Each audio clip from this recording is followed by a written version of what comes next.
Head into the unknown,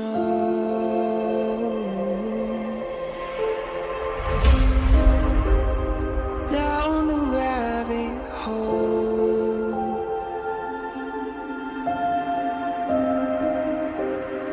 where it stops no one knows. We're going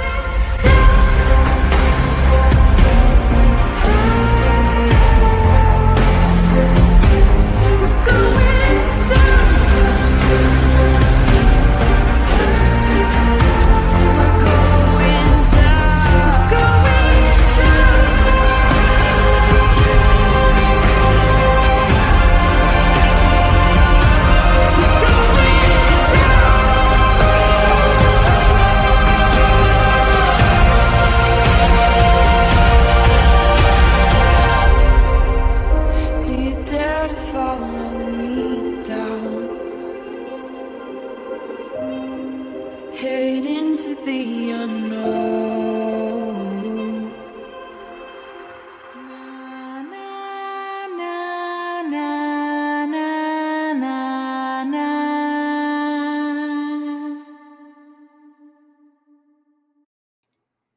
Hello, hello, hello. Hi, my beautiful Mi Amor Michelle. Hello, my babe. What's up? Not too Ooh. much. I feel like You're it's been so- forever. No, you like coordinate with your friggin' room right now. That's all I see. I know, I'm like, it's making my whole body like really pink, and I don't know how I'm gonna have to figure that out. no, I like it. It's like his whole like fucking. I'm purple not actually thing. sunburned, but I look like I am. It's very strange how one colored shirt can change Change it all. it changes my whole complexion. That's very weird. I don't know. Hi, everybody. I feel like it's been forever since I've seen you all. Hi, Jane Doe. Hi, Sunset Gazing. Hi, Lexi Texie and Ellie and Amanda and Jennifer and BR the Star. Hi, Candace. Hi, Diane. Let me see. 1960 just popped on Hi, in. Peachy. I could see nothing. You can see nothing? Yeah. Oh, no. Hold on. Fix it. Fix it. Fix it. Fix it. Fix Oh. it.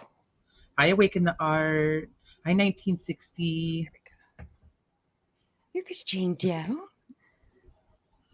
Hope to get some BR, good our little updates on rock the case star. here. Well, I've got 3 days of trial down so far, so I'm hoping that I have some decent updates. But one of the things that we want to do, and we actually planned on doing this last week, and then my husband went out of town, and I became like super mom all of a sudden, like with She did. sports every single day, and I don't even know when I slept, to be honest with you. I was like, this is nuts. She didn't, guys. She just. So I was like, I can't do anything. I can't even function. I can't blink. I can't think. Single These moms, kids- man, you guys got it down pat. I just know I admire all the single moms, because it was a rough week for me, but it makes me Look how appreciate. excited she is to be here. She's like, I'm done. Give them back to him. I'm taking my hours, Right. and that's it. I told him, because then I was like, okay, let's do it Tuesday, and then I was like, I can't do it Tuesday. And then Wednesday's gymnastics, so I'm like, I can't do that either. I'm like, this is just, I don't know when to do it. I'm like, let's do it Thursday. And then so I told him, I'm like, all right, you've got dinner Thursday. I'm out. Like, I'm done. Tag me out, coach. So I feel like it's been forever. One thing I have been able to do though is like, I've been multitasking true crime like heavy, because this last week we've had the West trial started. We've had some Lori Vallow Daybell secret hearings. We've had did I say the West trial started? And we had Gannon's Gannon Stokes jury selection. It was hard to even get out, right? Yeah, my monitors were like, I was like, okay, I've got one case over here, I've got another case over there. And I'm like, hopefully I don't mix up all these cases, because that could actually happen.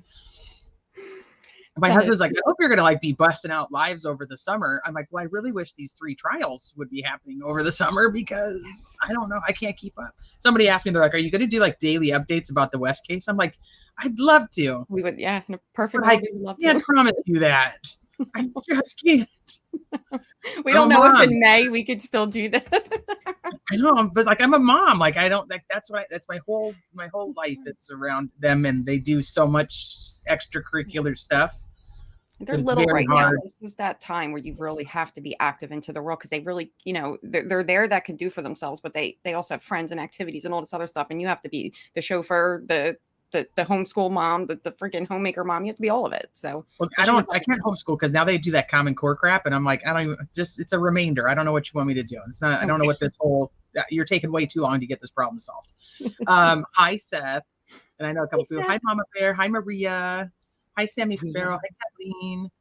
Hi, Christy T. What is your intro music? It puts me in a trance. I love it. You have been missed. Oh, thank you. That's a great question. Christine actually made that intro. And if she tells me the name of it, and then I don't ever remember it, don't tell her I said that. But she kind of knows because I have to like re-ask her. And she's like, I've already answered this question. Like, I don't care anymore. Sorry. My brain capacity, there's only so much. Hi, NorCal Jim. NorCal Jim. Sunset, I'm listening, but taking a few minutes to clean up all the gardening supplies and tools. What? You got to do some gardening. It's been pouring down raid. I agree. Common Core crap. And I'm like, this is just dumb. I could teach you and it'd take you like quarter of the time. So crazy. It's all good. It's scary. Look at what just happened with Audrey Hale and that Nashville school shooting, and just scary to send your kids to school these days. It shouldn't be. I do feel like the school district that my kids are in has taken a lot of precautions since this has become something that's so prevalent, which is sad to say. But they do make it so that there's a lot of security. Yeah. They take their safety measures, like no joke, Right. Hi, Sleuth Mom. So Sleuth Mom, she probably doesn't even know this, but I listened to every day of her channel when she was doing the Gannon Stauk or Letitia Stauk jury selection. So Sleuth Mom, thank you for doing it.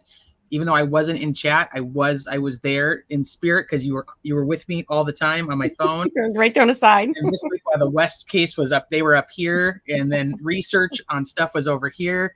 So Sleuth Mom, we thank you, Sleuth Mom, for every case too. I mean, I was in her chat earlier for the West Boys. She is on it all, and we are so grateful. No, I'm like, she kind of makes me feel like I'm not enough. I was doing all this because that's like such a huge commitment. I'm like, damn, Sleuth Mom, I'm just so impressed. Sleuth Mom's doing it all. She's working on a missing kid over there. She's talking to her mom. She's feeding her own kids. She's got the dog and the cat over here, I'm sure. When the person asked me in the comment section if I was going to do like daily updates on the West case, and I was like, no, but I know who is. Go to Sleuth Mom's channel. Here's a great channel, and she is on it. Yes, and she will be doing them. Me, on the other hand, not so much. Oh, thank you, Seth. Thank you. But if you guys aren't subscribed to Sleuth Mom, it's an amazing channel, and she's just got a heart of gold. So I think that's my favorite part, is that you can tell she actually cares about the cases. Absolutely. And I don't want to say not everybody does, but not everybody does. They don't. I'll say it. They don't. So. Sleuth Mom does, for sure. Mm-hmm. Hey, Butterfly Kisses.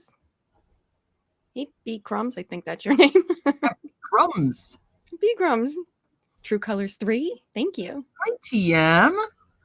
You shared us out all over. Uh-oh. Oh, we love you, Tiff. I do. I love Tiff. I think Tiffany just had a live about, no, she put out a video for Summer, and then something with a new case. I think she's on right now. I didn't even get a chance to see it yet. I just saw her post that. She's on everything. She's another one. I'm like, I don't know how. I feel like I run out of time. Well, thank you, Seth. You're awesome. You just made the mistake of trying to do a live with a brand new puppy in the house. I've done that. Mm-hmm. It's always fun. I love you. Oh, we love you more. We love you. I appreciate you, Seth, very much. I'm going to put all my words together. You call him Sleth? Great. Yeah. It's like, because I was going with Seth, very much. And then she's thinking of Sleuth Mom. She's on Seth. And she's like, thanks, Sleth. Great, 420. Welcome. Oh, gosh. Okay. So what we were going to do last week before the trial started this week is we'd like to go through, and we call it like our case file series. So it basically gives you the rundown of everything that we know, like heading into the trial, like timeline, interviews, just kind of, a crash course in the case. So if you're either new to the case, you can be completely caught up with the major events. And if you followed the case, it can refresh your memory on some bits. So that's what we kind of like to do. So we are doing this one obviously after the trial starts. So we're 3 days in. So we're going to do this, and then we're going to also cover the updates from the 3 days of trial. Yes, ma'am. Hey, Brittles. So it's been kind of a slow start on the trial, to be honest. Hi, Brett. Hi, C-Dub. C-Dub's in the house. C-Dub. Why are only certain names popping up? It's so weird. I could see I don't know what's going on with your chat. I could see like what they're saying, but I can't see their names. That's so weird. Only some. Well, that's what, and most people's chats, people are losing like letters of their names, so it's kind of weird. Yeah. Okay, so we're gonna get this party started. Party, I don't know why I call it that, but I feel like it's party because I haven't seen you guys forever.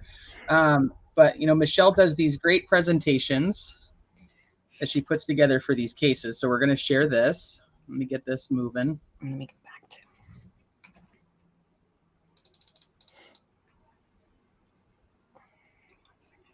And the unfortunate thing about the West trial is that it's audio only, and you can't stream it. You can't stream it, you can't record it, and you can't see anything that's happening. So they did let oh my gosh. I'm not even talking anymore. KGET News in to do they're allowing them to do some mini clips. So hopefully if we have time we can play a couple of those, because you can actually they're showing the evidence, and this so the jury has like these screens that are up in front of them where all the pictures go right to the jury. It's really fancy. I mean, I'm thinking like we just watched Murdoch and it was like kind of hard for them to even fit into the courtroom, and this one's like it's got all this like high tech stuff. And then I watched the what was his name, Zachariah Anderson case, and that was a disaster. That case was just a mess, and the jury was sent out like every 5 seconds. And so this one's kind of it's I don't want to say uneventful, but it's definitely slow to kind of start because they're really laying it all out there, which is good. Yeah. But it's like you haven't gotten anything that's like, ooh, no, not yet. Yeah, I will say, the defense of Tim Hennessy, he's not so much aggressive. He's just very theatrical. He likes to connect with the jury. He's big like that, where I feel like Eric Allen is a little bit more subdued that way.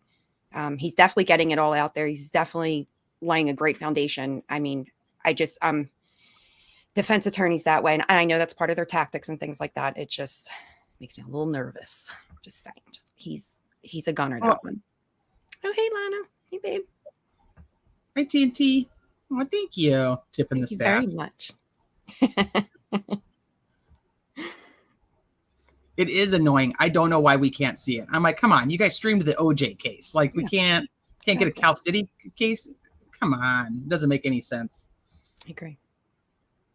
And it's kind of crazy though, because they are being tried together. So the prosecutor asks questions, and then Trezel's attorney asks questions, and then Jacqueline's attorney asks questions, and then you get to redirect from the prosecution, and you go back to his attorney, and then back to her attorney, and it's like, woo!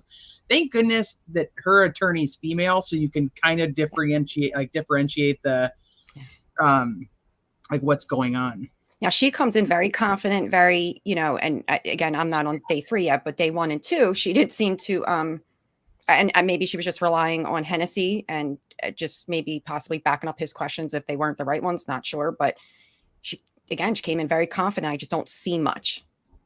I don't know where, I guess we're waiting for that to come out, but he's scared. Yeah, Gwyneth Paltrow won her case. I tried to watch it. It was boring. I didn't like it. How about when she says that she missed a half a day of skiing? It's like, oh, I don't know. I didn't watch it. No, it's like this one clip that TMZ puts up, and it's like, it's 30 seconds. And she goes, well, I missed a half a day of skiing. And that's it. That's all they cut it to. Like, what happened to her on that day? I tried to watch it, and I was like, It was kind of cringy. He just seemed like he was out for a payday. So I'm glad she won. Yeah, I'm not mad about it. I'm not mad. I ain't mad. Okay, so. Oh, Seth, you will, babe. I'm going to let Michelle start it up. Michelle gets nervy. Okay. Tay, do you want to go? What slide would you like, love? Yeah, you just go to number 3, please. Okay, so this is the case of the West Boys, Sincere and Classic Pettis. Now, Classic and Sincere do not share the same father, but Mr. Pettis has absolutely taken care of both boys, so he is considered both of their fathers. Boys were born between 2016 to 2017 to Ryan, Dean, and Charles. On, give me 1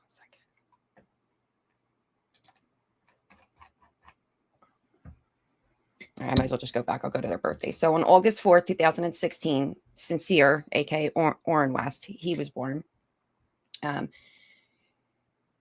Around November 12th of 2016, Sincere had suffered a femur fracture on his left leg. The doctor ruled it a non-accidental trauma.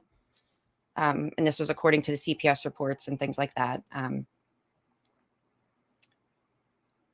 Officer Hernandez and the social worker, Shayna, I believe it's Kellums, I believe, they were there at the hospital while Ryan was there with her baby, getting the baby checked out. Now, Ryan was not there when the incident happened.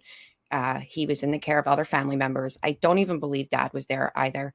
But the second she was aware, she took the baby straight to the hospital.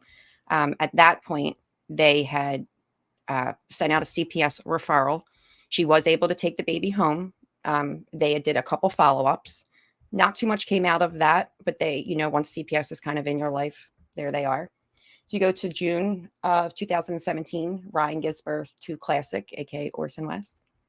I believe she maybe only had him for a few weeks before CPS entered back into their world again. And that's when, at that point, both babies were taken, according to Ryan, without any actual warrant, outside of just the CPS referral. So they are at a certain point place with Trezell and Jacqueline West. So the couple basically fosters them 2018, and I believe fully adopts them. They originally went to a different foster family, right? Well, they were with family, I believe, for a little bit on Ryan's side, and then they were taken from them too, and then given to Jacqueline and Trezell. Now, I could be missing a foster home in there, but I thought they went directly to them after family. Okay. But in between all of this, Ryan and her mother are writing letters saying that the boys do not look well. Other people have seen them. They're basically, I hate to say it, they went from looking like toddlers to almost looking like actual infant babies again at this point. And they're hitting almost 2 and 3. I know I went up a little bit. You tell me if you want me to change something, love. I got to go back. Just so you guys know, Michelle puts all these together. This is all her hard work. Michelle's like back and forth too. Michelle probably should have got this together a little bit better. Okay. Go to slide. And you're on slide 3. Okay. So if you want, go to slide 4. And this is Classic and Sincere's biological father. This is kind of what he had to say about what's been going on. We'll touch on Ryan a little bit more later too. See if it'll let me play it. I don't know if it'll let me play it from here. There we go.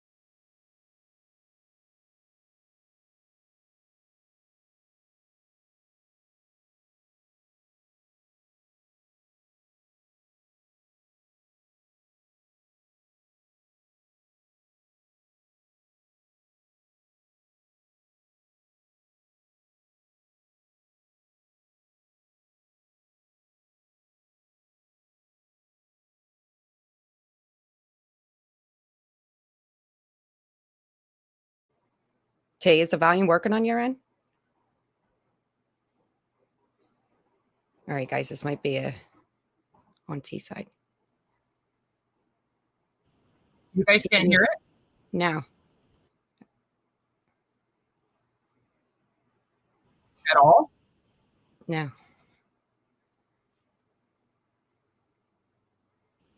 Okay, hold on. Hey, Annie. Hey, Raspberry Dazzle. Dina. I love you, Tiff. Love you. I'm gonna keep going till God call me home. Can you hear that? Yeah. We're back What in the business. heck? I didn't know you guys couldn't hear. It's like really loud on this end. Protective Services and adopted by Trezell and Jacqueline West in Yeah, You hear that now? Yeah. Yeah. Perfect. Okay. I'm just going to back it up to right here. Perfect. Another month and still no answers as to the whereabouts of Orson and Orrin West. But the boys' biological family is still holding out hope they'll be found safe. So I don't want my kids to be deceased. I want them to come back home because my kids is all I got. After my parents go, it's just me and my kids. Charles Pettis is the biological father of Orrin and Orson, whose birth names were Classic and Sincere. The boys were removed from their biological mother's home by Child Protective Services and adopted by Trezell and Jacqueline West in September of 2020. I was going through family members' phones and they were showing it and we watched the news and that's how we found out. We didn't even know that they sent them out to some different people. The West reported Orrin and Orson missing from their California City home 3 months later on December 21st. Since then, the boys' biological family has held monthly prayer vigils and conducted their own searches, but no sign of the boys. The Bakersfield Police Department, which took over the investigation 7 months ago, insists it's not a cold case. I want no one to think that it's a cold case because when you get up, when it get quiet, it's like nobody think about them no more. But we're gonna keep going until I'm gonna keep going till God called me home, or I just can't, So I'm here to the end. Pettis, who lost another child in an accident, he's remaining hopeful he will see his sons again. Because they took my family, they took my life away from me. My kids is my life. No matter how long it take, how hard it's gonna be, I won't give up. I will never give up. In Bakersfield, Christian Galeno, 17 News. We begin tonight with a story. I think he's just such an awesome guy. He's, depending upon what community you're in, he does get a lot of shit. But from everything that I've gotten to see and the family members that I've actually gotten to speak to on his side, he is very much about his children, and he's been completely devastated by this whole entire thing. He's just not real good with media and things like that. He's not Okay, so go to slide 5. Okay, hold on. So, do you know, I was looking at your timeline to see if you happen to have it on there. Do you know when their names were officially changed? Was that in September of 2020? It was only a week or two after they officially adopted them is when their names were officially changed. So that's April of 2019, no? Mm. I guess that's where I'm getting confused because they had the boys for a while before obviously the adoption went through. Right. Also interesting to me because, some of you guys may know this, some of you may not, but my brother and sister-in-law adopted 2 children, so they had to foster them for 2 years before they were even eligible to adopt them. And so that's why I'm trying to figure out this timeline of when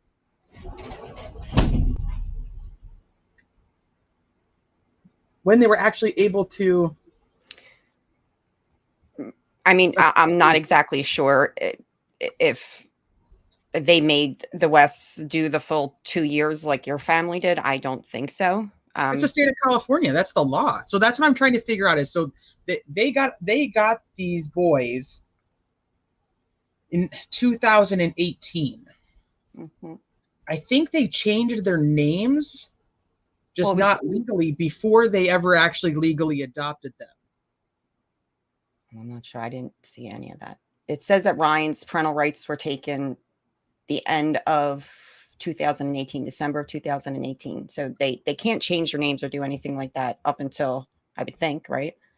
Well, I think they called them something different. And please don't quote me on this because this is what I'm working out in my brain right now. Like I'm trying to remember. Are you thinking of the other 2 that they also renamed?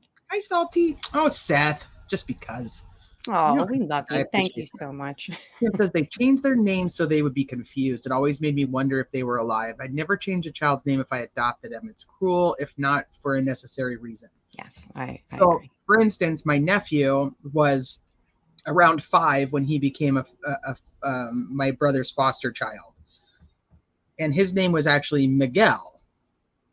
Ironically, my brother's name is Michael, which is, Miguel is Michael. So when he was officially adopted, he wanted his name changed because then he could be Michael Jr. And it was still his name. So he legally changed it to Michael, but it's still Miguel. You know what I mean? Sleuth Mom brought up a good point earlier when she said, a lot of the times adoptive parents want to give their children, it's almost like a fresh start, or, a more connection to their family now, and, the life that they're in now. So that's why they changed their names. Because I was saying, sometimes, like, for me, that screams like something's up, like trafficking, something, like just changing their names. But then I looked at it that way, and I could see, I could see how you could want to change their names to make them a part of you and to have the fresh Her slate. last name. I could definitely see that. Also, like my niece, she was brought home straight from the hospital. She didn't even have a name. And my sister-in-law actually didn't want to name her because of fear that she was going to get taken away. And then she'd have this name that wasn't her name and she'd know her name. So they called her baby girl for like the first, I think, probably like 3 to 6 months. They already had a name picked out, but they like would not let us call her that. It was, and I was like, that's like a mental thing. Yeah. So it's a transitional thing too. They don't know at any given point what could happen. And maybe they just didn't want to make anything completely official, like a name change till that point, which makes you question even more why these two did it so early on, because we can't kind of figure out exactly when they did it. Right. So that's why I was wondering that. So the whole thing with their bio mom too was that there wasn't a specific cause that caused them to like take her kids and not give them back, which was quite interesting to me as well. Obviously, we don't have all of that information because it is CPS. We only have a story that we're given. They get her name's Michaela. Yes. What did she just turn? She just turned 10. So yeah, they've had her for a while. And my nephew is graduating high school. So they've had them for a long time. They're just my niece and nephew. So she's kind of ornery. Brother, if you're listening, sorry. But you love it anyway. I do. I love her anyway. But my nephew is like such a gentleman, and he's just like such a good kid. It's like they're like night and day. Well, and they are. But it's really cool. And this is nothing to do with this case, but I'm going to tell you anyway, just because I'm so proud of my brother and his wife for being the way that they are. My nephew Mikey actually he has like 8 siblings. So when his birthday parties and his high school graduation that's coming up, and I mean, all the siblings are always invited. They all come. They come for Christmas. They come for birthday parties. Even though they're all adopted out to different families, they're always around. They're always a part of everything. They still make sure they very much know their family, Yes. Well, for my nephew, yes, because my niece was actually brought straight home from the hospital. So she does have siblings, but they didn't get to know anything really about her. But since my nephew was around 5, he obviously knew his whole family. And he was like the 3rd from the youngest. Oh, man. Okay, hold on one sec. Hey, Nano. Hey, positive vibes. What big eyes? Hi, Muffy. Amanda Page. Okay, so C-Dub, yeah, they've done a ton of playing of audios and videos, body cams. So we have heard Trezell and Jacqueline talking a lot, but it's all through all of these recordings. I thought the same thing, C-Dub. I logged on because I wasn't on all day, and I heard his voice. I'm like, wait a second. We got hello. But now CP Cosplay, how are you? Okay, so where do you want me to go now? Sorry, I totally sidetracked. Okay. Right. Let me see, because I keep flipping back and forth to that and that. Okay, I'm gonna look into these dates because I do believe that they started calling them something different before they were adopted, and I think they didn't officially change it until the adoption was complete. And they went to live with the Wests when? Do you remember? Was that in 2018? Possibly. I mean, Was to it? be honest, with It or was without a date, 2018. I think that, which I think we're going to see next, is why they got to those kids a lot faster, why everything was a little bit more on their side. Because you Spread also love, have not hate.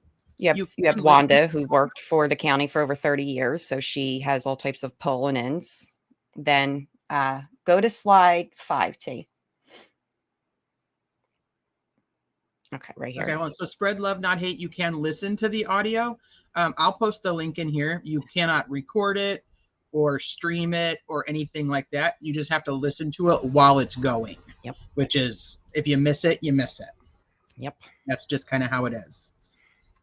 It sucks. So TC. Okay, there you go. All yours, love. Boom. Okay. So on this slide to the right is Uncle Jamal Watkins. As you can see, he's a senior vice president of the NAACP. He has an amazing platform. He has a huge following, and he's connected to a lot of major people. What was a little odd about Uncle Jamal at the time was he wasn't doing much to spread awareness for these boys, and it brought a lot to question. So if you move over to the left, you're going to see Officer Hernandez. A lot of the time, if you're in other lives and things, he's going to be referenced as 954. That is his badge number. Crenshaw Incorporated. She's amazing. She has been on this case since literally day one. I've kind of went back. I went to a bunch of different creators, but they were the ones that were boots on the ground. So she had put together this flyer to show Hernandez now, well, more or less then, and then going back a little bit further. Now, where he's got a little bit of a balder head, he connects back to a picture in the West's home search when they went to the West house and was searching the home for the boys. And then when they came back the next day to pick up their devices, he was there for that search. In the one with the glasses is back from maybe only a few months prior to that, when he was also supposedly spotted the night that the boys also went missing. The other problem with Officer Hernandez is when Ryan Dean had that CPS referral in 2016, he was there for that as well. And then he was also there for the 2 removals of the children. So from basically 2016 to present, because he's front and center in the courtroom as well, he's been a part of this case. I didn't know that.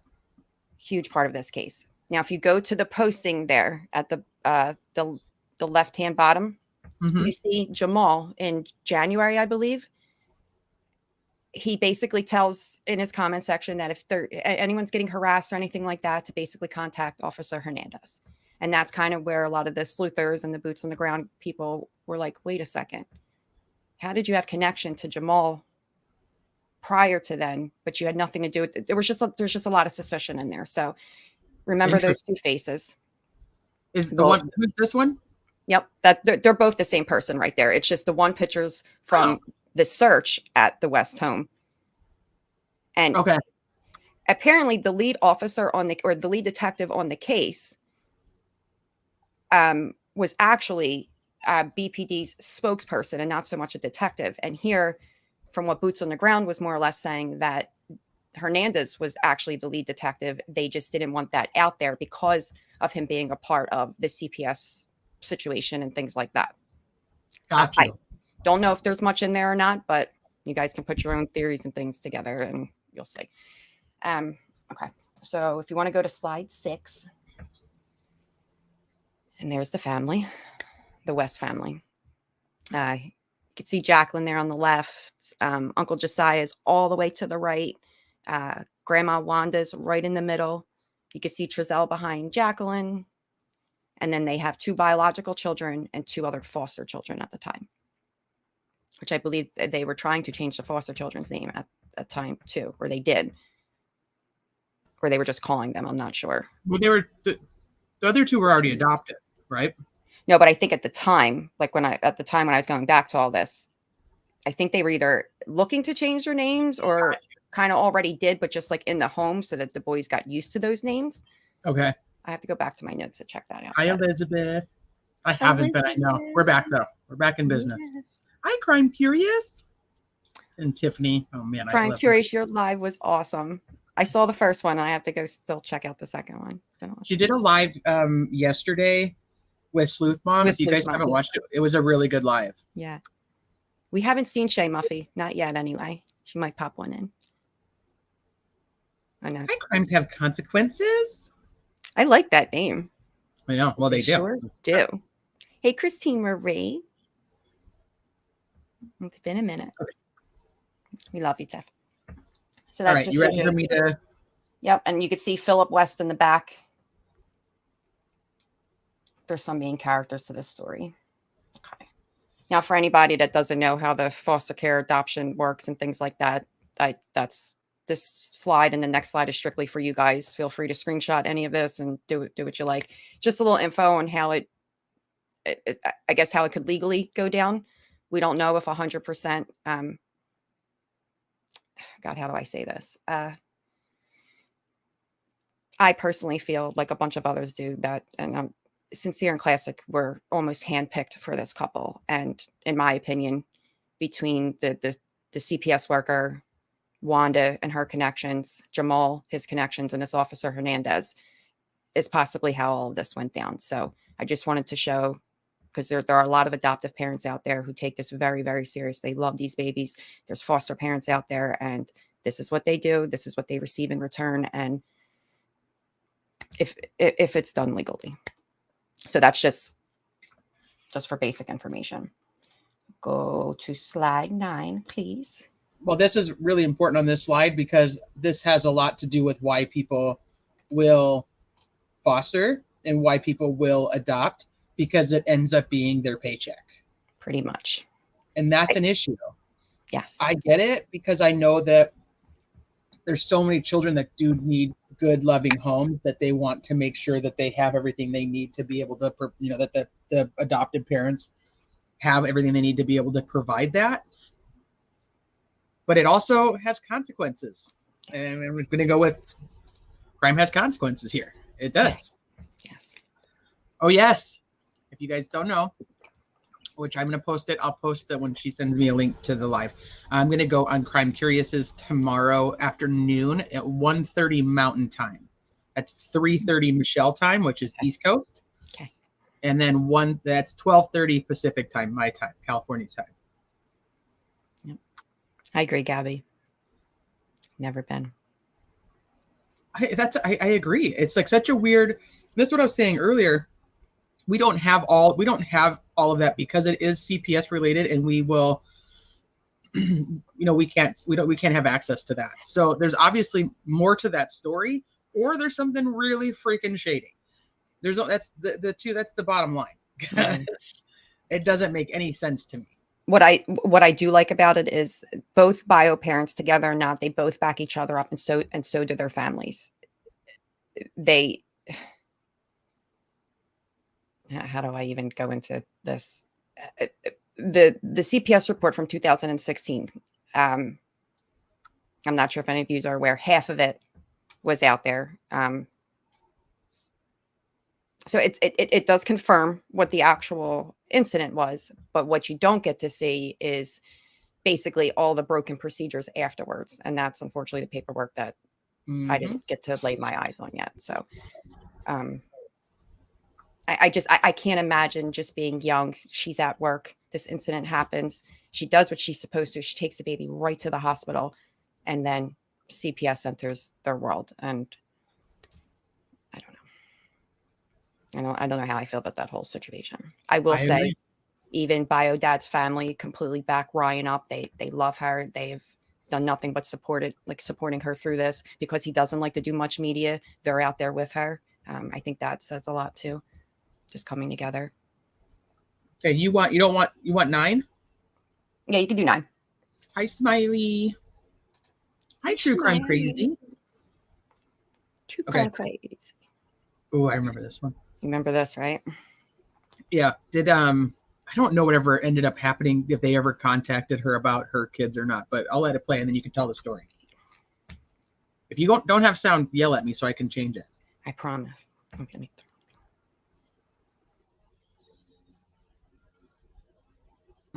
Meantime, the case of Orrin and Orson West has prompted the birth mother of two unrelated children in Kern County's foster care system to step forward with concerns of her own. 17's Robert Price spoke to the parents of two other boys who they say are lost in the system.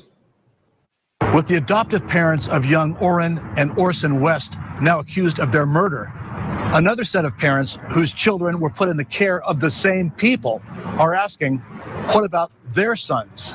Virginia Williams says she has not seen her sons, Guillermo and Eleuterio Parra, ages 8 and 10, for 5 years. And at some point, she says, they were placed in the foster care of Trezell and Jacqueline West.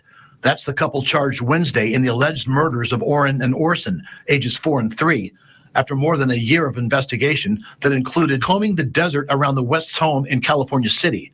By that time, DA Cynthia Zimmer says Orrin and Orson had already been dead for 3 months, which leaves Virginia Williams in anguish.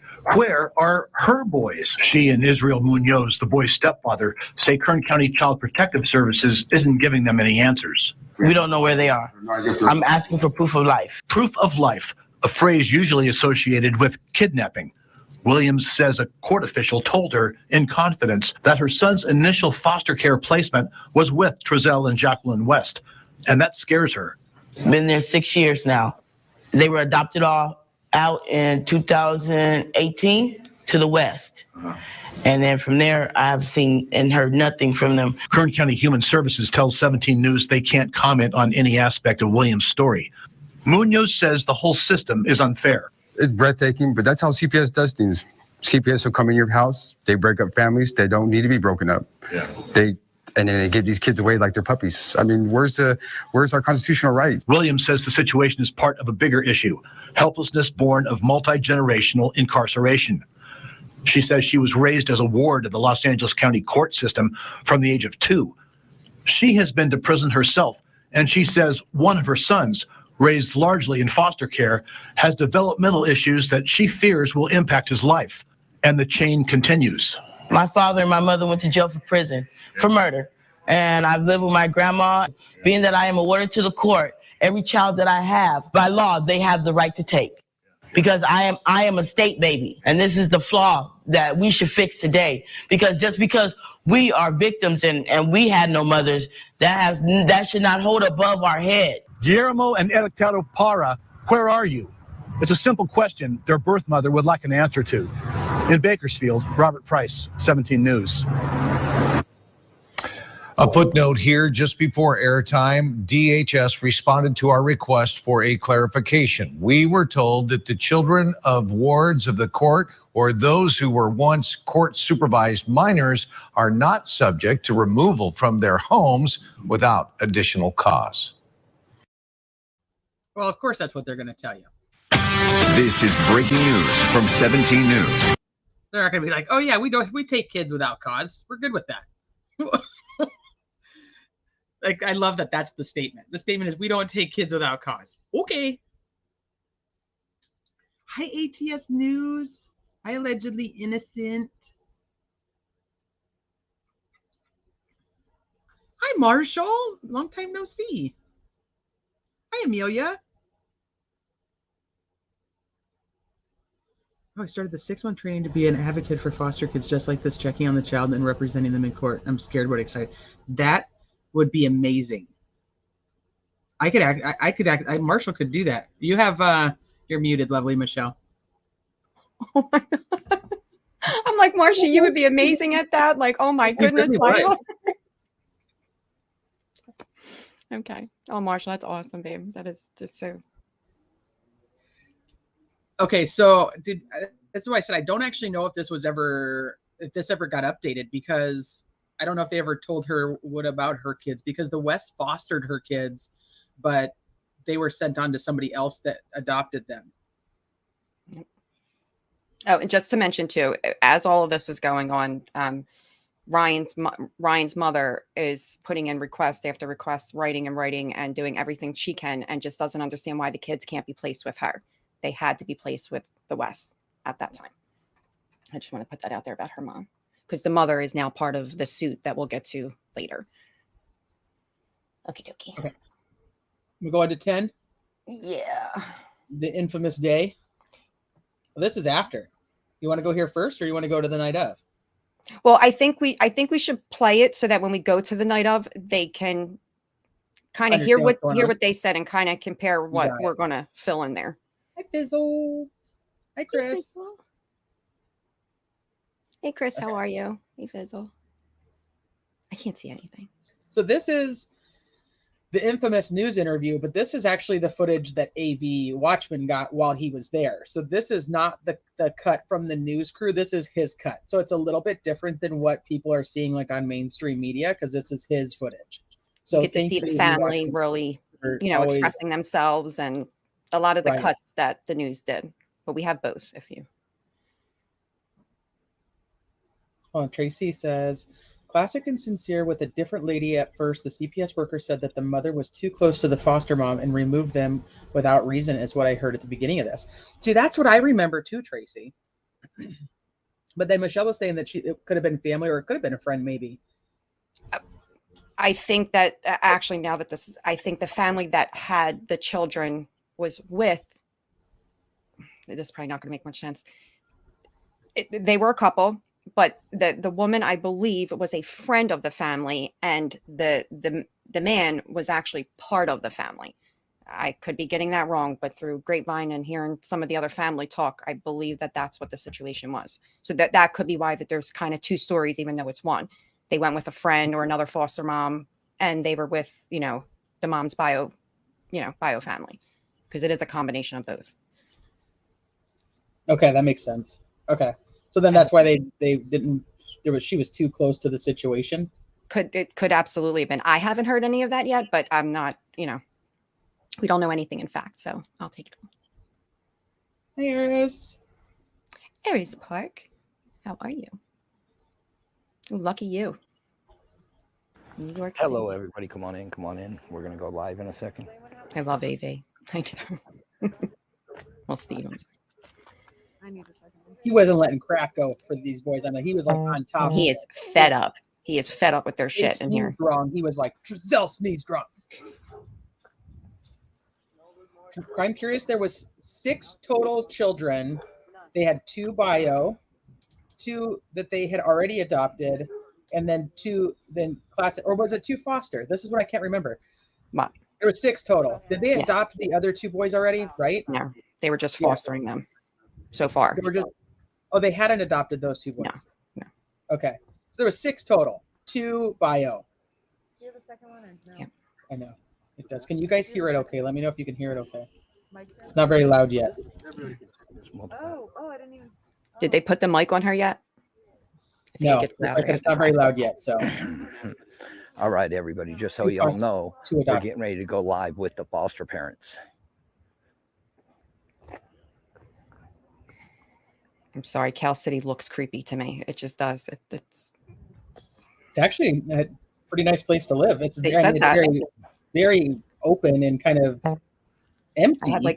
I had a lot of really nice big pictures for even Bakersfield too, but Bakersfield's a little bit more rough. Yeah, it's a little. They said it's more like it's like a mini LA. Okay. So Cal City's kind of like a nice little suburb off of. Yeah. You could get a nice house for a decent amount of money, which is not always the most common in California. So it's Aspen Avenue, yeah. Yeah, it does. It definitely does, Tiff. Wanda's house creeps me out even more.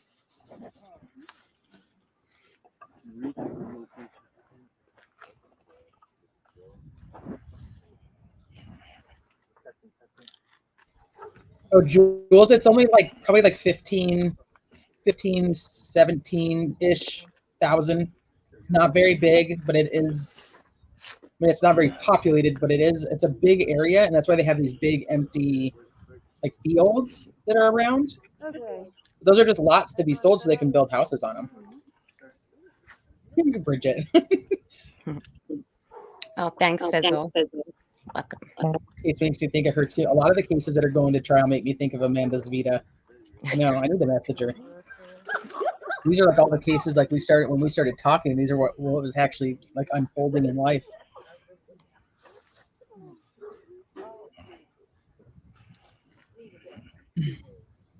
I know, Hey, Marshall. Bridget.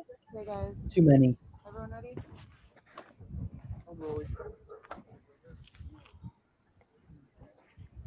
Hopefully something will happen soon, Marshy, for Cody, and we can get that going. We felt so helpless, and seeing everybody on here. You too, really Bridget. Can you hear this okay? It's low. I just can't tell if it's because is she mic'd up yet? Tell us what happened the night the kids went missing. Yes. Oh, okay. From our yard. But because this isn't the news footage, it's not like cold. super loud. I was gonna make a fire. Here, I'm gonna be A lot quiet. of wood in this area right here next to our house. I open up the back gate. I'm throwing wood, bringing it inside the house. My wife's inside. She was actually wrapping gifts, so we thought it was a good idea that our youngest two go outside and play with chalk on the back patio. Do not let them go on the dirt in the backyard. Keep them close. So I was playing with chalk. I came to the house. I saw them there. I went in the house. I came back out. I didn't see them there. I immediately went back in, asked my wife, "Did you see the boys?" She said, "No, they should be outside playing with chalk." I said, "Well, I didn't see them." So I came back outside and I started searching my backyard. I searched the whole thing. I realized that I left the gate open and I panicked, came inside the house, searched the house, me and my wife. Once that hadn't pan out, I got in the van. I looked down the street, both directions. It was getting dark, getting cold. And I got in the van and I hit a bunch of corners. I went down this street. I turned my light on. I searched. I called their names. Talked to a gentleman on the street on the other side over there. He didn't see them. So then I came home and I told my wife, "We need to call the cops. It's getting dark and I need help. We gotta get going." So I called the cops. Cops came. First thing they did was tell us to stay in the house so they can get a hold of us. And they had us just sitting there and we wanted to keep searching.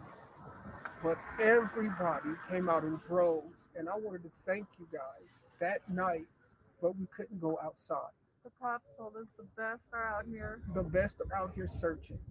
And we appreciate it. And nobody ever could tell, we could never talk to anybody. And that was the issue. We just want to thank everybody. We really want to thank you guys. Please, if anybody has seen them, please call, let somebody know. Call the cops. Call California the City Police Department. Call them and let them know what you've seen, if you see anything. Our boys, they are going to be rambunctious, okay? They are going to be here in this area. And I really would like to go in the houses, but it's not because I want to invade people's privacy. I just want to know if they make sure. That's it. Because I don't. Go ahead. I'm sorry. If you got any questions. Oh no, you're good. Okay. I was just gonna say, this is the first time we're hearing from you guys, and I can't imagine what you guys are going through. I can't even fathom it. For you guys, for people who are thinking that there's some kind of foul play involved, we just spoke to the biological mother. She says she had a conversation with you guys, and that she thinks there's some kind of foul play involved. That she thinks you guys did something. What's your response to that? That's understandable. I would think the same thing. Yeah. I mean, that's exactly the point. And if we can find our babies, then guess what? That's no. And that's all I want is to find our babies. That's it. And I talked to her this morning, and I really wanted to tell her that I am completely sorry because we were entrusted with our children, and they came to us, and they became our children. We named them, and they are our children, and so we want them back. So please, if y'all could get back on what you guys are doing, we should be able to get a hold of somebody, but they took all of our tech, so they wanted to, I guess, just rule us out, which makes sense. That's part of the investigation. So that's pretty much it. Have you guys, you talked to the police all last night? Yes. So you guys willfully gave them your technology? Yes. The car? Yes. How did they get a search warrant? Did you guys? I don't see why they got one, but they got one. We wouldn't let them take anything. We would have let them take everything. We let them come in and search with us. we asked them to come do that. What did they take? Just tech, and that's it. Like our phones. From the house, though, did they? I guess, should I answer that? Answer it to us, yeah. Okay. So into the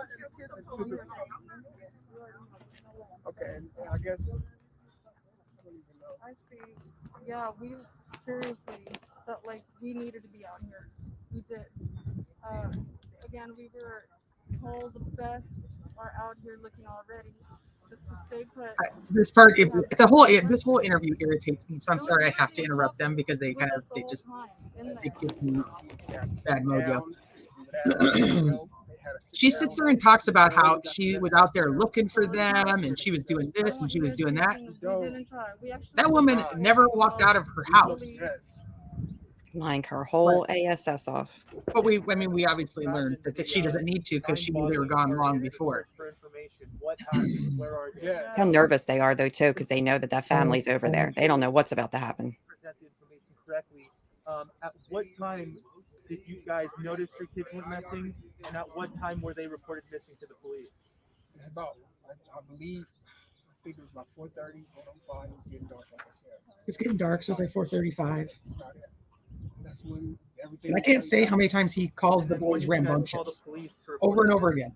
After we searched a little bit around here, it was dark. After we searched. Definitely I'm done with got you. worried.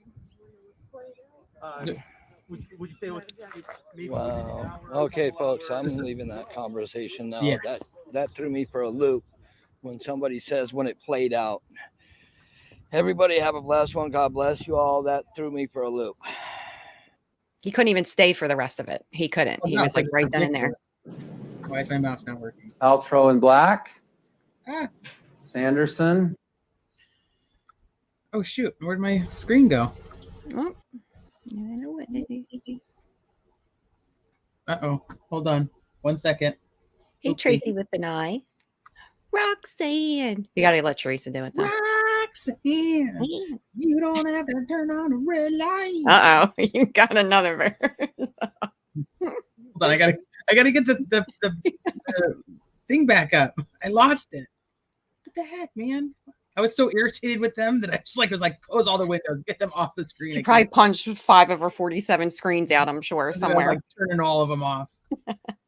Well, that interview is just so irritating. And the fact, and I think Tiff said it in chat too, was like how they actually thought they were going to get away with this. Mm-hmm. I actually think that they would have been rude on that interview if the bio family wasn't over there. They were scared shitless over there because they did not know what was about to happen on or off camera at that point. They're, Ooh. Lady Tinkerbell. Okay, hold on. Let me go back into. It's like, you know, when you're about to get your ass kicked, I guess. And that's what both of those two look like in that moment for me. Outside of all their guilt, but you know. All right, let me get this back in here and going. Sorry. Lady Tinkerbell. Just got a little excited. To get back to where we were. Okay. Yeah. Well, there's the upper grip, what Miss Jacqueline's doing. Okay, so this is like behavior analysis of this interview. You can tell him. Take it away. You tell him. Well, this is called the upper grip. I got schooled on it for maybe 20 minutes, but I get a little bit of it. I got it. And you could see, like, well, I'll just read right off it. The hand touches the upper chest, the jugular of the neck, the discomfort level. The person feels very insecure. Situation makes me uncomfortable. I bet. I actually think that they probably somewhat had a story locked down for this moment. But with that family showing up and being right in their face, right off to the side, 2 feet away from them, created even more of this. She does. It just looks very vulnerable. I think I have Trezell too, don't I? Oh, I don't know. Hold on. Yep. Yeah, he's the next one. The self-hug. Oh, I'm so sad for myself. Where's our NorCal Jim for this one? Right. Oh, actually, here, T, if you want, go to the next one. Okay. Because I know everybody knows this guy. Oh, God. And if not this couple. Oh, this one over here, too. He did the same thing. Yep. I put that they're up there because as a couple, they went up trying to, spill the fact that they didn't know anything that happened to this baby, just like they're doing. Yep. It's just kind of funny how they handle things as like together versus crosswalks. Thank you, BR. Thank you. All right. T, do you want to show the end of that interview from the next one, or you just want to go on? That's fine. Oh, this is the news one. That's the news one. We just want to thank everyone. I'm just gonna go over. I'll go over towards the end. Is that this one? Nope. All right, guys, what's going on? Way too far. Wait. What the heck? It should be number 14. I don't even know how I got where I was. I must have like.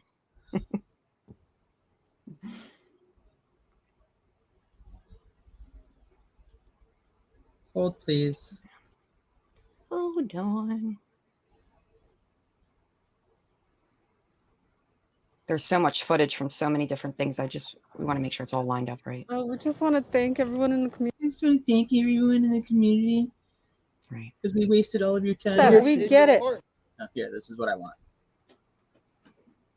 I mean, everybody's making their own assumption. Their own conclusions. They don't know anything.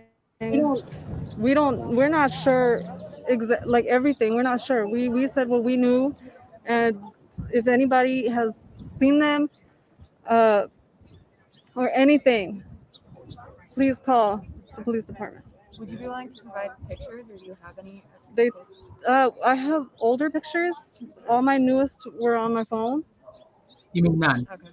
You mean none were on your phone because you just gotten that people phone. are speaking of this as, after the math past tense. I want to talk Sorry, about. I need to just stay muted probably and just What see kind the of stuff what kind of behind the boys screen. are these? Tell us about the boys.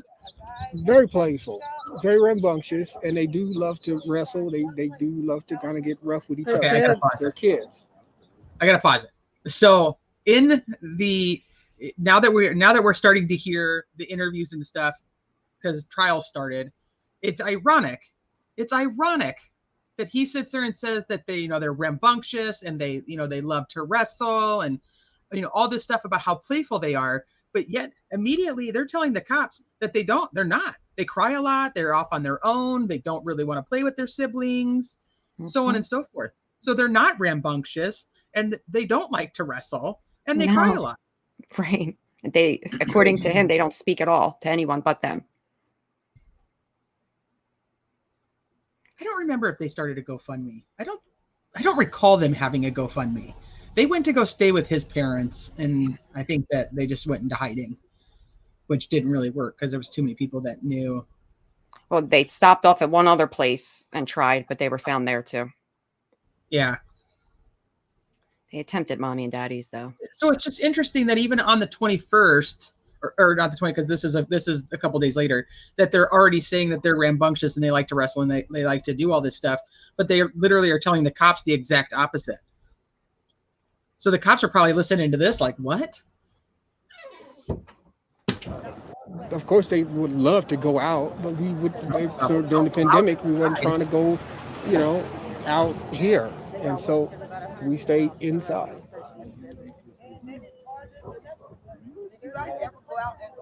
Yes, we did. We searched before we called the cops. That's what we were saying. What time did they come up missing? They came missing right before it got dark. And then we called. I searched that property. I even drove around this neighborhood right here. I even talked to a gentleman on that side, one of those streets over there. I said, "Did you see some little black kids?" You go that way looking for them? That's the way I was gonna come. But when I came back home, I decided to call the cops because it was dark.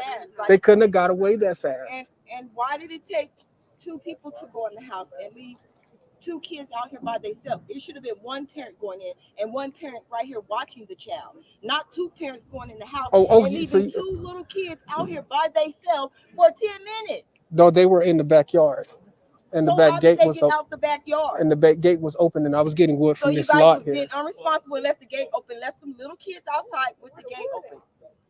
All right. Sorry, you guys were talking about your boys who you're, I understand. for a mother's intuition.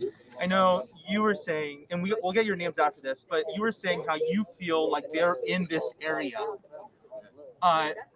Do you feel the same way? And what is the intuition? What is the sense you get? What do you think happened to your boys? Do you think someone took them? Do you think they're lost? Do you think? Yeah, definitely. I definitely know they're not walking around. They're not that kind. They do not just roam around. You know, these patches. They definitely, I think definitely would have been picked up or something. That was my assumption. Have they ever taken off of the yard Nope. before? No. Nope. They've never taken off. No. You guys are new to Cal City, right? Yep. How long have you guys been living here? It's 3 months. Good night, Salty. Loves you.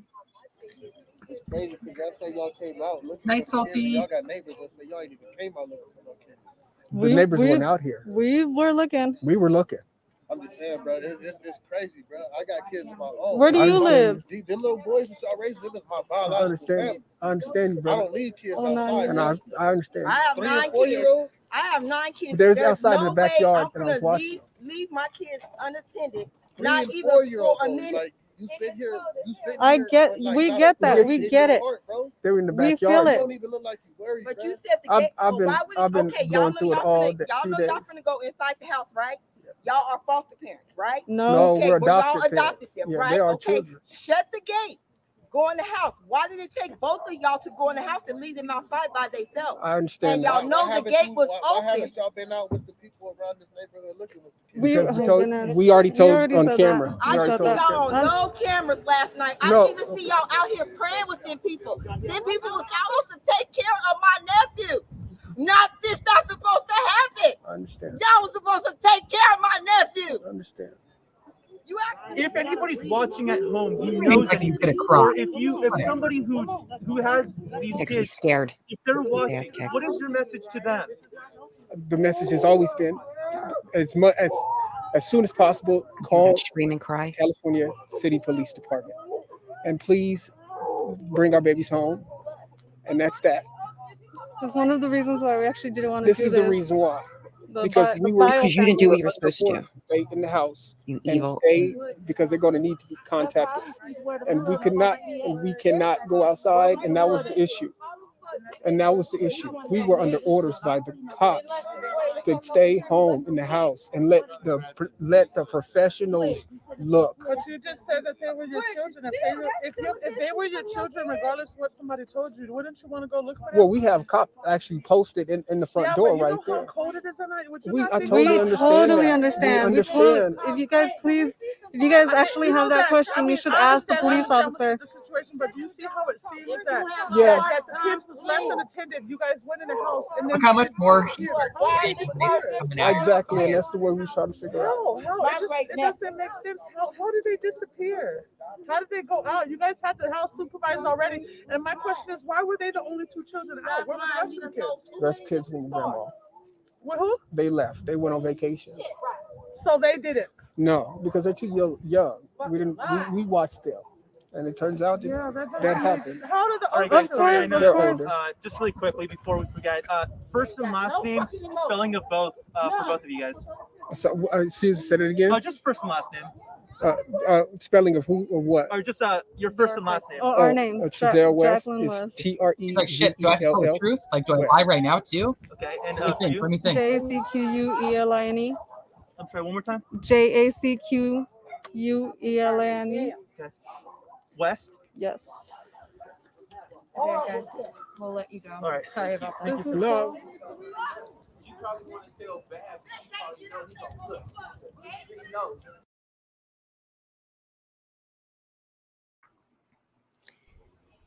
Do you see how he talks to the reporters and the other people that are there, the other family that's there? Doesn't that sound very much how he was like, especially when he talks about the whole rambunctious thing? Listen to his tone right there. Does that not completely match that interrogation that we listened to yesterday in court? His voice, his vibe, his energy, it was all the same, just like there. Oh yeah, he doesn't change. He doesn't have any. He has no. What do they call it? Affect when you when you speak. He has nothing changes. Now, as you could see, Roro was there. That's Charles's cousin, the bio father. She's been a huge voice in this case and for the boys. She and I believe 2 others actually have a picture of the back of him, and he has sweat from literally the back of his neck all the way down to his little During hiney that area interview? there. Huh? During that interview? Mm-hmm.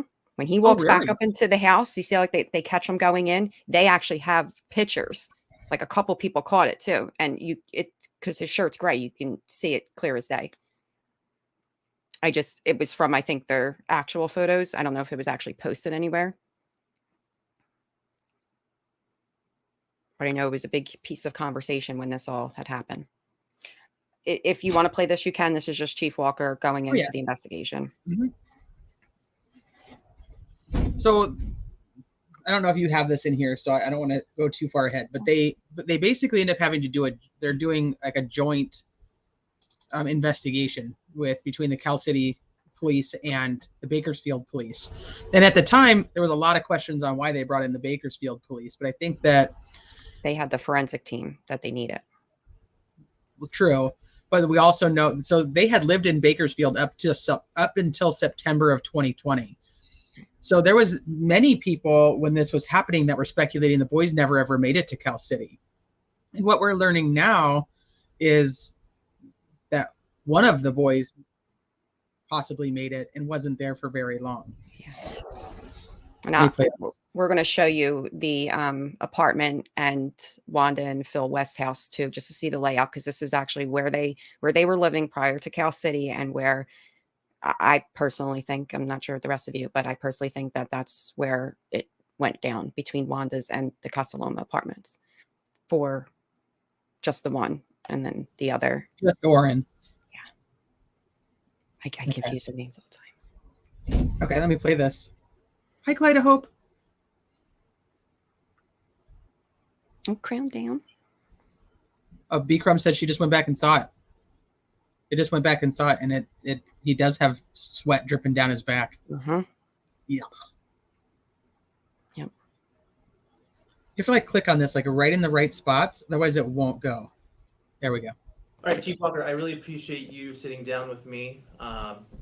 It's about a month now since this is long too. If you want to speed it up, or missing. You know where to go? Because I haven't watched this in. No. The morale. He just goes over the investigation, like what they do have, what they don't. The morale of the community, the feeling is, I can feel it every day that it's becoming more and more frustrated, I believe, because they want to find the kids, and I get that. But the morale amongst my department is pretty much the same. You know, we want answers, we want to find the kids, and we're working just as hard as we can to make that happen. And just to be clear, I understand there's multiple agencies involved. Are all those agencies still involved? Can you name them for me? Right now, the most participation now is between us, Bakersfield PD, Kern County DA. We still are in with the FBI. So those are probably the 4 main ones right now. And through the course of the last month, you and I have spoken several times, every morning, every night. At least. Right. And I always check to see if there's any updates. Right. Now that we are a month out and I have the luxury of having you in front of me, I'd like to know. I want to just basically run through a lot of the questions I've asked before in case anything has changed, and also some new questions that I've drawn up here. Sure. So I don't think so, Marshall. Do you guys happen to know that? I don't think so. I don't think either one were. So he wouldn't. Isn't that like a stipulation in California too for adoption? The parents' home. You have to have a clean record. Mm-hmm. Yeah, but I don't know if they were already adopted. When did they tell you they noticed the kids go missing? The timeline that we received from them is the kids have been gone 15 to 20 minutes prior to them making the call to us. So they noticed the kids gone. They searched the house. They searched the immediate area. And I believe Trezell actually got in his car and went searching in his car. Me too. Came back. When they came to the realization they needed help, they called us. So you're saying from the moment they noticed Orson and Oren West go missing, they told you that it was within 15 to 20 minutes of that time that they called police? Per their statement, that's correct. What time exactly did police get a call for service? The call, The call got dispatched at 17:43, which would be 5:43 p.m. in the evening. Okay. On Monday, the 21st of December. So you're saying that's when it was dispatched. When did the call come in? Just a few minutes prior to dispatch? Yeah, it only took minutes once the call came in to dispatch the call out, and we were on scene within 6 minutes.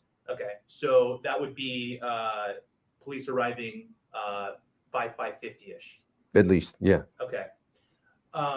We spoke in the past about where police start with investigations. Betty like Joe, they this, were reported missing on December Tell me about the 21st nature of that. 2020. Commonly, What we end up particularly with finding children, out- you always want to search. We end up finding out that they actually had not been seen by anybody since September. So that we don't know that. We don't know that at the time of this interview with the police chief, though. From the inside out. You know, many times parents panic and believe their kids, ran out the door and ran down the street, which could be, but my training experience, you start from the inside out, always. So that's what occurred. My officers started from the inside. They searched the house. They searched the yards. They searched the shed in the back. And then they started to widen their search out into the neighborhood. Got it. And from my understanding, it was the very next day that there was a search warrant executed at the home. Correct. There needs to be probable cause for a search warrant to be granted by a judge. Mm-hmm. What was that probable cause to go in there with a search warrant? Well, particularly when small kids are involved, we have the right to go in and search. So just for the protection of the kids, to make sure that, there's no foul play or the kids aren't somewhere inside the house. Okay. What items were collected the first time of the search warrant? Numerous items were collected that first time through. So I'm not going to disclose exactly what we took, but mostly basic items, mostly electronic items. What kind of items? Mostly electronic. Phones, computers. Yeah. Okay. iPads. That's pretty much what they ended up taking. Has that since been returned to the parents? Some of it. Okay. Some of it, to the best of my knowledge. I know for sure they've received their phones back. Okay. Was their car at one point towed from their home? Yes. Excuse me. I apologize. No worries. Yes. We'll go to the scent dogs. Particular thing. They're unless they're dual. This is trained, a point of. they're, I'm pause it real quick. I want to talk about this. Right now, this is a point of controversy in the trial, even though we're only 3 days in. You can kind of see. You can see where each defense attorney is really trying to go with their defense, and I would say that Jacqueline's attorney really likes to focus on these dogs a lot. It's one of her main focuses, and the fact that. And she really likes the phones. The fact that the cops use their personal phones when they're on an investigation. She really likes that. Where she's going to go with that for her defense, I don't know yet. But those are two big things for her. So these scent dogs, nobody seems to know whether they were cadaver dogs or if they were tracking dogs, like human scent dogs. So that's a point of controversy. So it's interesting. I want to hear what he has to say now that I know that during the trial, that's a point of that they're trying to make. Someone touches on the cadaver dog, I think. I'm sorry, it's gone. Was there any other dogs used in the home? Yes, we had a cadaver dog come in as well. And what are cadaver dogs trained to do? Find dead bodies. So, none found. They didn't detect anything at all. No. Okay. How many additional times has law? Okay, so that's also interesting because he says they didn't detect anything. But now during the trial, they are saying that the dog did pick up something in the backyard, but didn't give. And if you guys are familiar with like search and rescue dogs or cadaver dogs, they have like a final hit that they do. So they can show interest in an area, but without like their final confirmed hit, whatever that dog is trained as their final confirmed hit, then it doesn't technically count. So they do say in the trial this week that the dog did smell something in the backyard, it's what actually caused them to dig up the backyard, but they did not find any human remains. So him saying they did not hit on anything is interesting as well. And it was giving like the dog was giving off confusing. God, what is it called that they do? It was giving off like confusing. Tell me what the word. Like how they hit. Like yeah, signals? like it was. Yeah, it was giving like confusing signals to the. I'm trying to think where.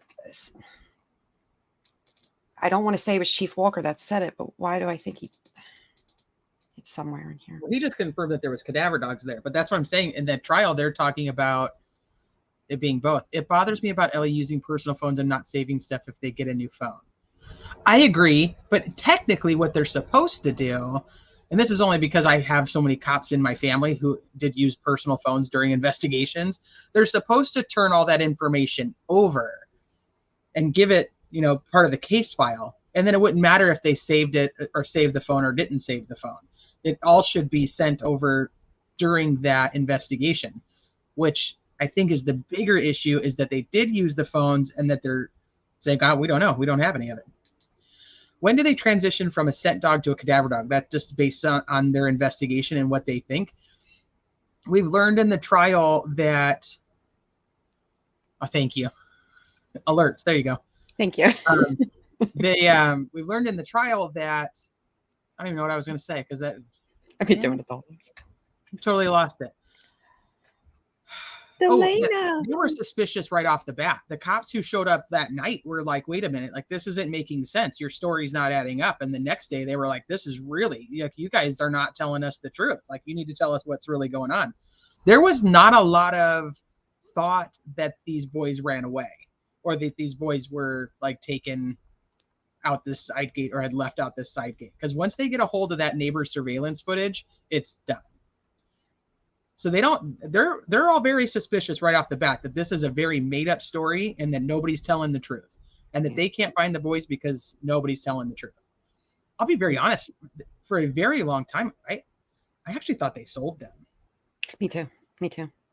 And I'm still not 100% percent convinced that they didn't, but I had to remove the trafficking slides that I started because I was kind of going that route and I didn't know if everybody would appreciate that. But well, I think that we all kind of questioned it. Anybody who followed the case from the beginning, we all kind of questioned like that was a really big possibility because there was a whole thing when, they needed money and they actually got a loan from the real estate agent who was helping them get this house in Cal City.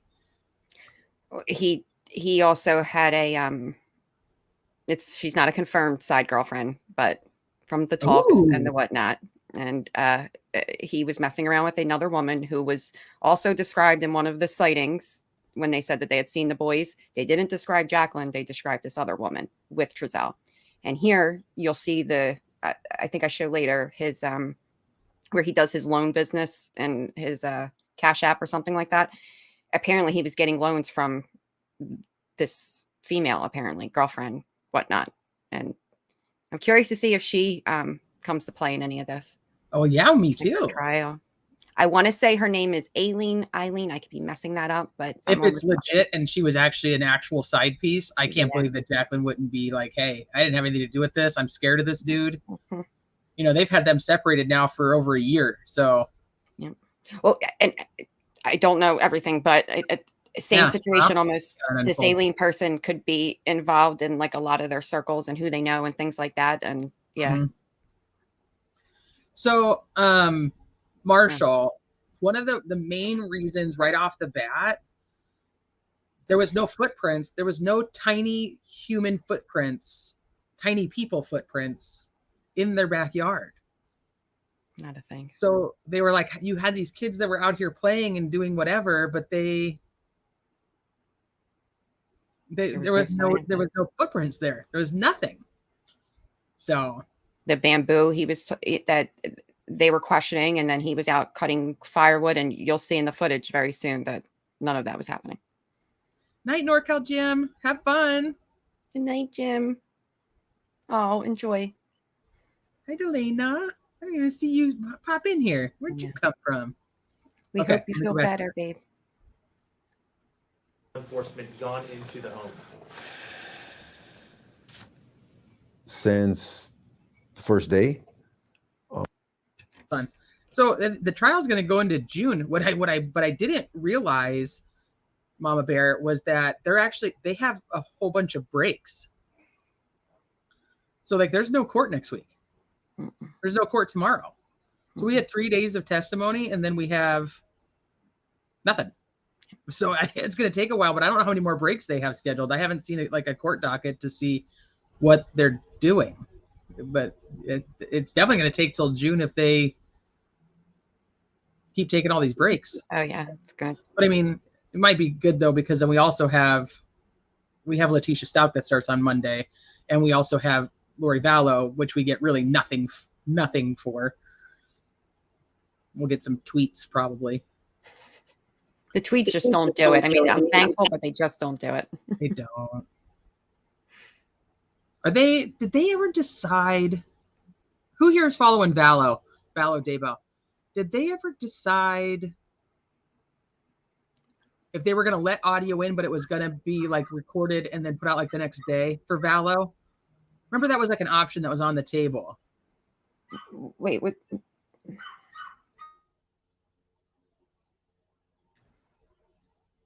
I know there were some documents posted about a hearing. Hold on, let me go check. Well, Letitia's going to be, that one's going to be on WebEx. And if you guys want to watch that trial, I know that Sleuth Mom and the Ward case studies are both going to be streaming it. So, if anything happens to one or the other, you guys can pop over and say hi to everybody. So Sleuth Mom's channel and Ward case studies, I'll just be doing some updates here and there when I can. And then Vallow Daybell, I heard that, okay, hold on here. East Idaho News is purchasing the audio and putting it out each day, I believe is the plan. Okay, so that's what I was thinking. I was like, wait a minute. But if they're going to put it out the next day, right? So we're going to have a day behind. Aw, thanks, Bridge.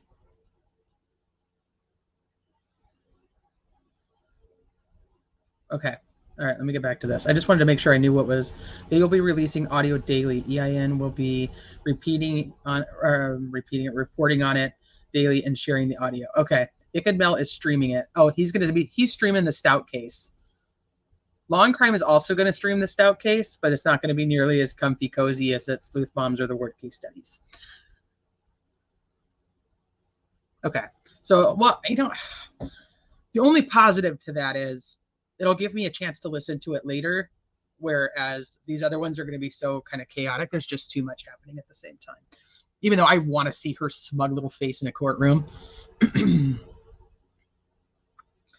What are the cases that I'm following? All of them? Oh my gosh. I can't even tell you the stress that it causes. I'm covering all three. I have a notebook that I've got going to make sure that I can try to keep track of everything that I want to for all three. But there's still other cases that are going to be happening. Yeah. Oh yeah, Tracy. She is. She's trying to make it so that Larry and Kay can't be there. I'm like, what a witch. Oh wait, I think I just sent you some documents pertaining Larry and Kay. I get the documents. I just don't know who the secret hearing was. The secret hearing was that she's trying to say, and I'm totally sidetracking, so I'm really sorry.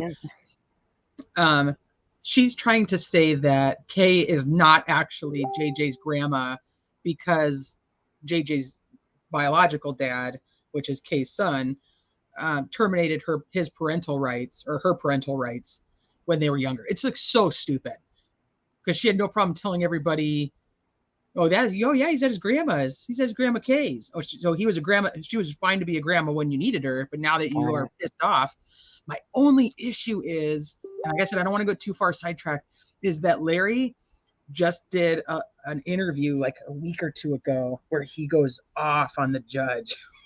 He just goes off on the judge. I'm like, oh crap, is the judge going to grant this just because he's like, I don't want them there either? You know what I mean? I don't want them there neither. But if they are, they'll allow them in. They're victims. That's just stupid. Here. Okay. Let's get back to our West boys. We've been in there at least she can do Valor forever. 4 times that I know of. There's just so many.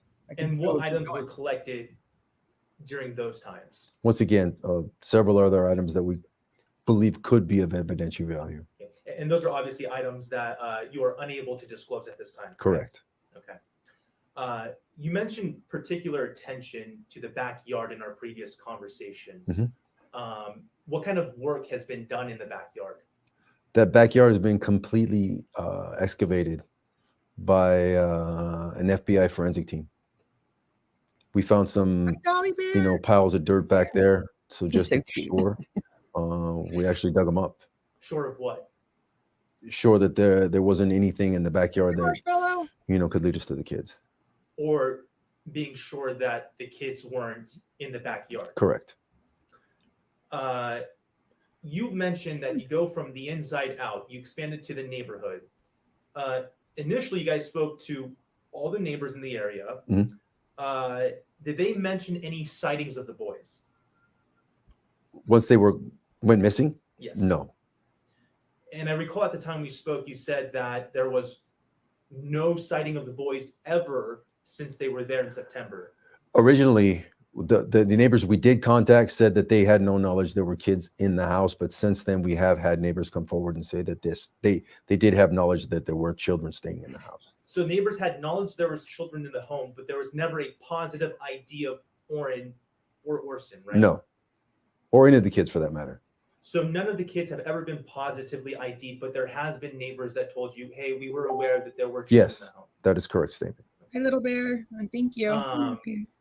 Now, I've asked you this before, but where was the last positive ID, hence the last time Orrin and Orson were seen? To the best of our knowledge? Yes. The day that they went missing. From the parents? From the parents. Now, you guys go into the neighborhood to see if anybody else has seen the kids. I'm talking about anyone other than the adoptive parents. Was there a last positive ID of Orrin and Orson West anywhere other than California City? Probably in Bakersfield with the grandmother. Okay, so then the grandmother confirmed a specific date where she saw the kids last. Yes. When was that? I'm not going to disclose that. Okay. September. Has there been anybody other than family that has positively ID'd, hence seen Orrin and Orson West in Bakersfield? I would have to review the notes, but yes. A yes, that there has been someone other than family that has seen the two kids. Yes. Positively ID'd them. Yes. Can you disclose that date? No.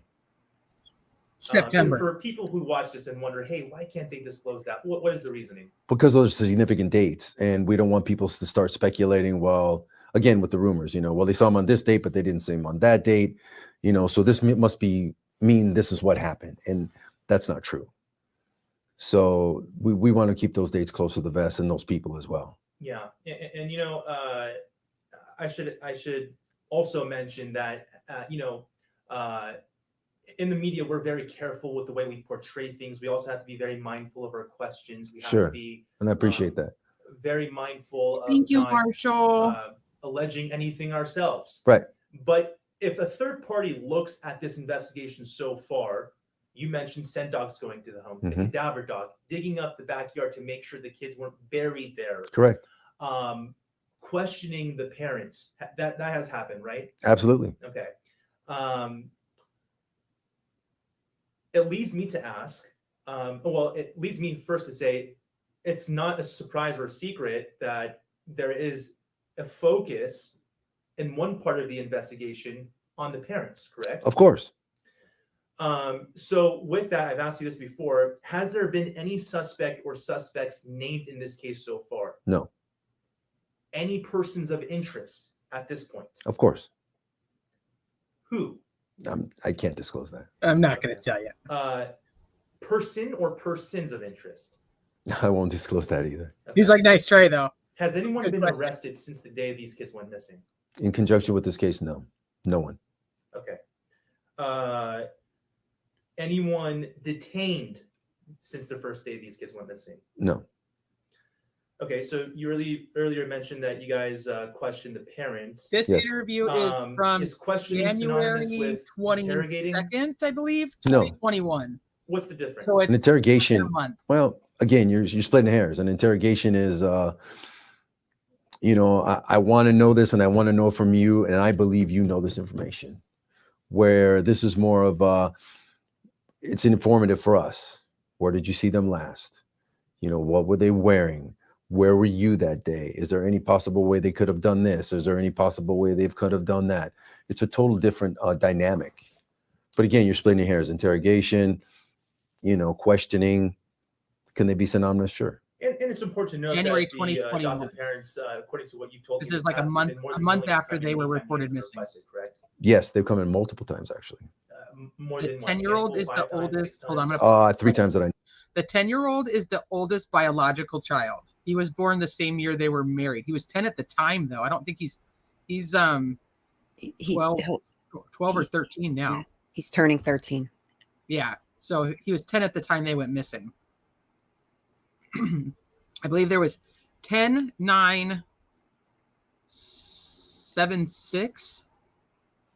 10, 9, 7, 6 at the time is what I want to say, or 10, 9, 8, 7. They're right there. They're kind of grouped together.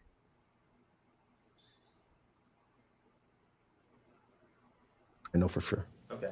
And Here. The nature of all those have just been questioning? Yeah, follow-up questions.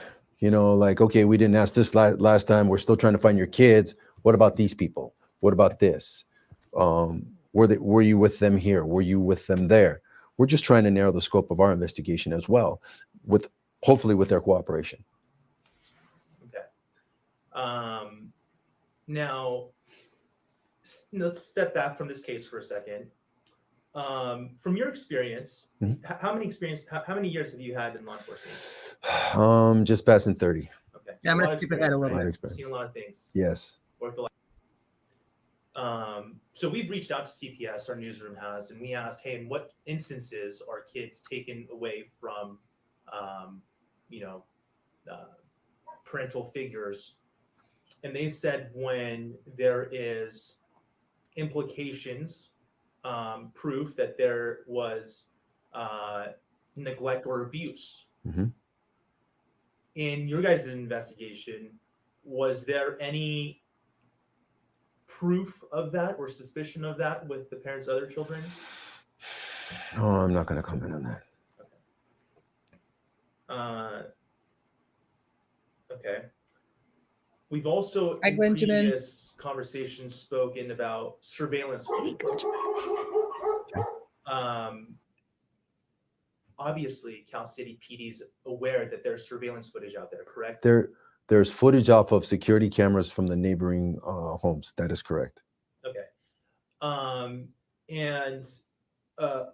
Are you aware of what's been shown in any of the footage? Yes. I get briefed on that daily. Again, we have hours and hours of that we're reviewing. So yes, but I get briefed. Okay. And essentially, and we could clear up just in our last conversation, you weren't able to disclose what was in that film. That is correct. Okay. And that's all because it's part of the investigation, correct, right? Yes. Okay. So you're not able to comment whether only a certain amount of kids were seen in the parent's adoptive home from the surveillance footage in the area. No, I'm not going to comment on that. Okay. You're not able to say whether there was a total of 6 or a total of 4 in all the days you guys have seen? No, because then once again, it's going to cause speculation. Okay. Let's talk about that for a second. In the media, we always have keyboard warriors. They type in and they're, upset about certain things, what we're covering, what we're not covering. Sure. I'm sure during this investigation, you've noticed that on the end of law enforcement too. Yes. Okay. Absolutely. What things stand out that you'd like to address?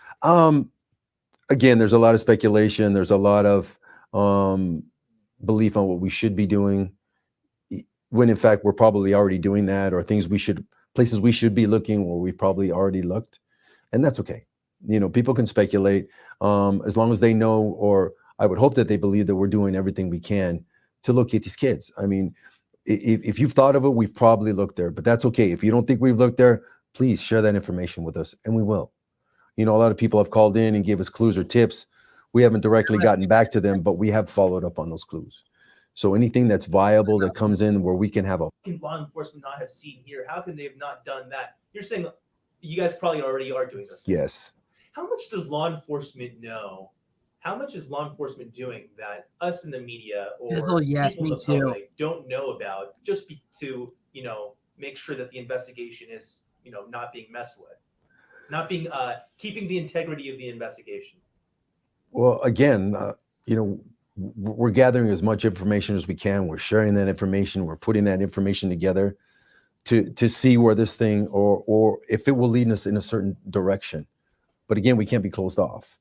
We have to look at this, and if the evidence starts to build over here and the mountain gets higher and higher, we're going to start focusing here more. But if something comes in that leads us another, we know how because that I don't want to give you a bad answer, because that's a pretty loaded question. If someone took them out of the backyard, then yeah, that would mean they were kidnapped. And yeah, you but no one's come forward and offered money for. Wait a minute, Mama Bear. Judge Boyce ruled on Kay Woodcock and she does not fit into immediate family for court? Wait, what? T, I sent you more documents too. You're gonna have to look through them. I'll look through them, but it's got something to do with that. Are they actually keeping her out of the courtroom?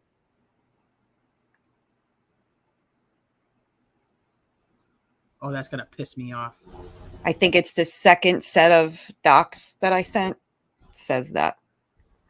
Okay. I just didn't read through all of it. Thank you, Mama Bear. Thank you. Okay, hold on. I'm gonna look at this real quick. I just want to see. Okay. I hope that that's not the case. Hey, Glenjamin. So the whole thing was about. I'm sorry, you guys. I'm skipping over to Valo Daybell, and I apologize. She loves her Valo. Yeah, she's my best friend. My best friend. She taught me how to use Doritos and all kinds of fun stuff. Skittles. I can't stand that woman either. So I said it's going to be so hard because I know so much about these cases from the beginning that I don't. The whole presumption of innocence, which is something that I actually value very much about our justice system, is going to be very hard for me. And I apologize for anybody who's really into the legalese of things. Hey, Annie. Sorry, talk to text. I just saw an update. I think she has to stay out of the courtroom until after she testifies. Well, that's what I was going to say. So what the defense was requesting was typically if you're a witness, you can't be in the courtroom to listen to anybody else testify. And when you're done testifying, they may let you stay unless you're able to be recalled. Then they make you leave again. So they've done this a couple times in different cases on purpose to make sure that there's certain people they don't want in a courtroom, that they will really enforce this. A lot of the times this doesn't actually impact law enforcement or parties that are close to the case or have, I can't think of the right words to say this, but that have a vested interest in the outcome of the trial for either another case or certain things like that. So what they tried to do is say that she can't be in the courtroom, or Kay and Larry can't be in the courtroom because they don't fit into the criteria of being immediate family and victims. And they won't let, so she needs to testify, so they don't want her in there since she's now just going to be considered a witness. There's no way that I thought that Boyce would do that, except for the fact that I wondered because Larry went off on him. Are you sending me stuff right now? Yeah, so I don't forget later. Okay. And I'll drop it in Discord too. That makes me really sad if that's what they're going to do. That woman, nobody would even notice that those kids were even freaking missing if it wasn't for her. Order excluding the witnesses. A moratorium on the court hearing determined pursuant to the Idaho rule evidence that any witness in this matter shall be excluded from observing or listening to other witnesses' testimony during the trial, excepting those witnesses who are victims as defined by Idaho law. So this one doesn't say whether they're determining whether she is, which we knew that's what they were going. So let me look and see. Michelle's on top of it. She's sending me all kinds of stuff. Documents everywhere. Okay, so that's the excluding witnesses. Closed hearing. We knew that. Okay. I just want to know if they actually said she can't come in. Oh, I don't know. This is the transcript of the hearing. You know, I forgot about Discord. I dropped something earlier. I just can't remember. Is it an issue that needs to be determined? There was a conclusion. I'll meet with the parties in 10 to 15 minutes in the courtroom. End of case. Anything further from the parties? There was a conclusion of the legal, the remainder will be taken outside for the pen.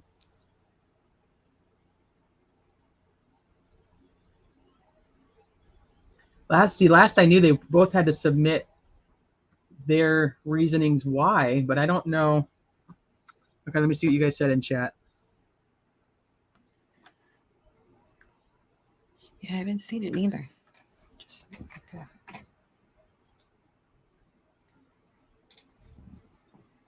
Yeah, if Kay's not a victim, I don't know who is exactly. Okay, I want to get some confirmation on the. We'll find it somewhere, Mama Bear. If you find it, just let me know. Marshall, no, he declined to let Tammy's parents listen. He already ruled on that and said no, they cannot listen.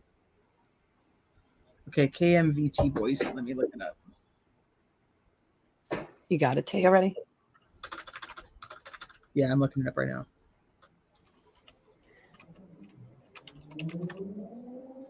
I agree, C-Dub. Oh, I'm sorry, Brandy. Did they do it on Twitter? Because I don't see it on their page. I just can't see her comment.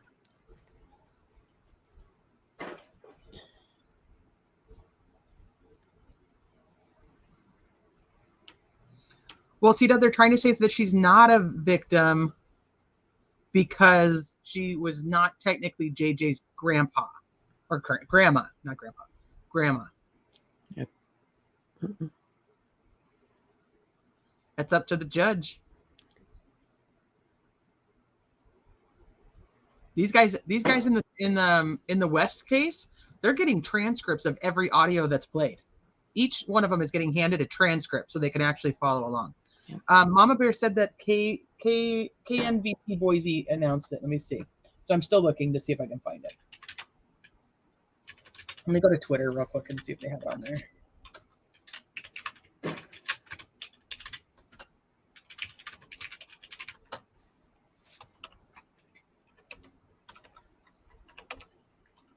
Come on, you freaking keyboard.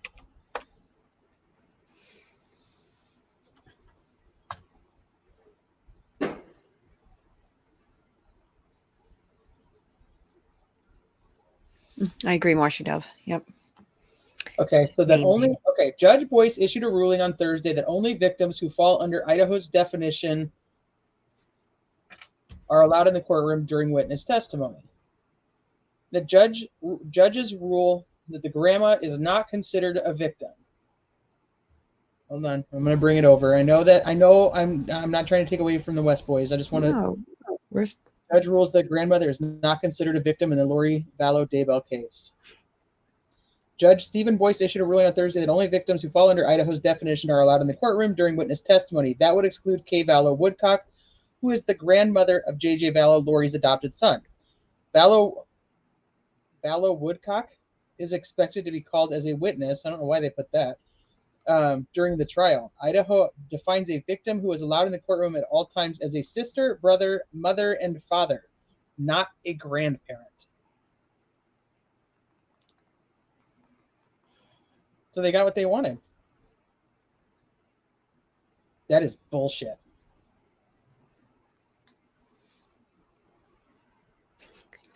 No, so Idaho supposedly only has sister, brother, mother, and father.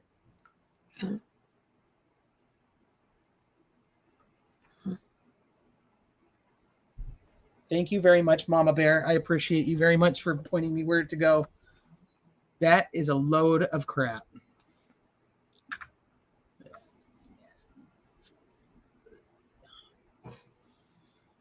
I'm with you, BC. Yes, I am. Oh, yeah, they just keep getting what they want. It's okay, though, because here's what's going to happen. Chad is going to turn all kinds of crazy over on her. So, I can't. These people are sick, and they keep getting away with crap. I can't stand it. Unbelievable. Okay, I'm gonna have to get off of this interview, and we're gonna move on to the next one, if that's okay with you guys. You guys want to hear the rest of this? This is him just saying he's not gonna answer questions. So, For the return, at all. Okay, because I know that Michelle's got a ton of slides and stuff in here. We don't have to do them all, folks. Okay. No, I'm just saying. So at one point, I believe, hold on, at 2000, it was definitely 2018. They were at 2017, 2018. They were at the Casa Loma apartments. The boys did. It was pretty much confirmed that the boys were here by a couple neighbor accounts. Jacqueline's mother and aunt, either one has a job within it, like cleans the building itself, and the other actually runs it, or it's vice versa, something like that. And when they had moved into the property, there's a lot of suspicious things. I can get it out. We'll hear some of the neighbors' accounts for that. And in between this, they spent a lot of time going back and forth to Wanda and Phil's house, which is only a 7-minute drive. To go to the next slide, it should show a little bit of the inside too, just to give you guys a little of kind of how the boys were living back then with them. And then go to the next.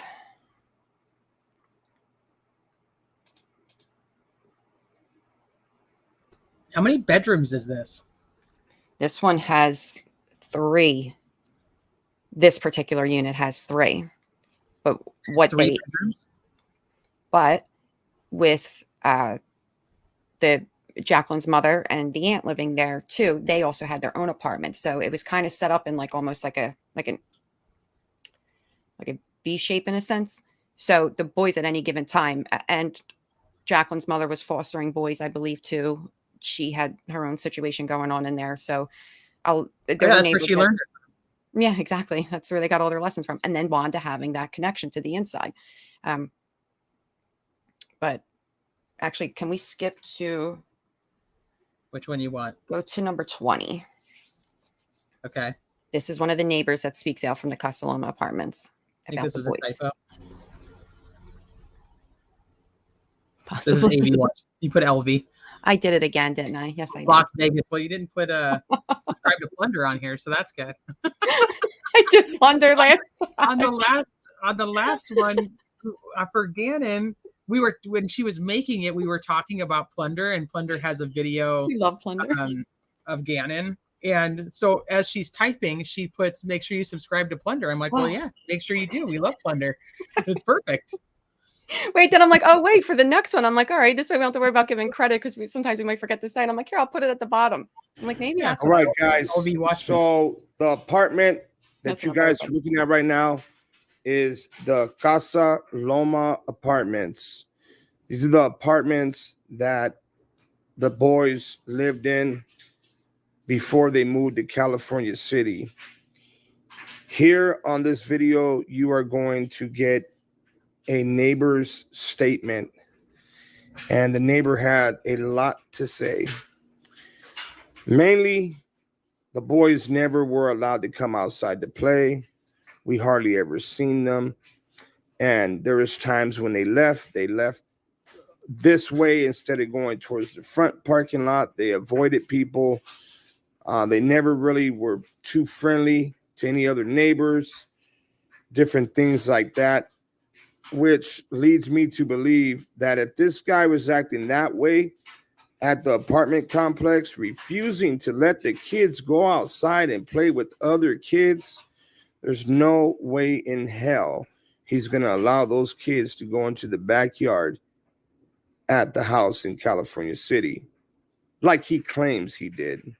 They were playing with chalk, remember? But yeah, I'm going to let you guys get to the video now. Thank you guys. Appreciate you. If you're new to the channel, please subscribe, turn on the notification bell.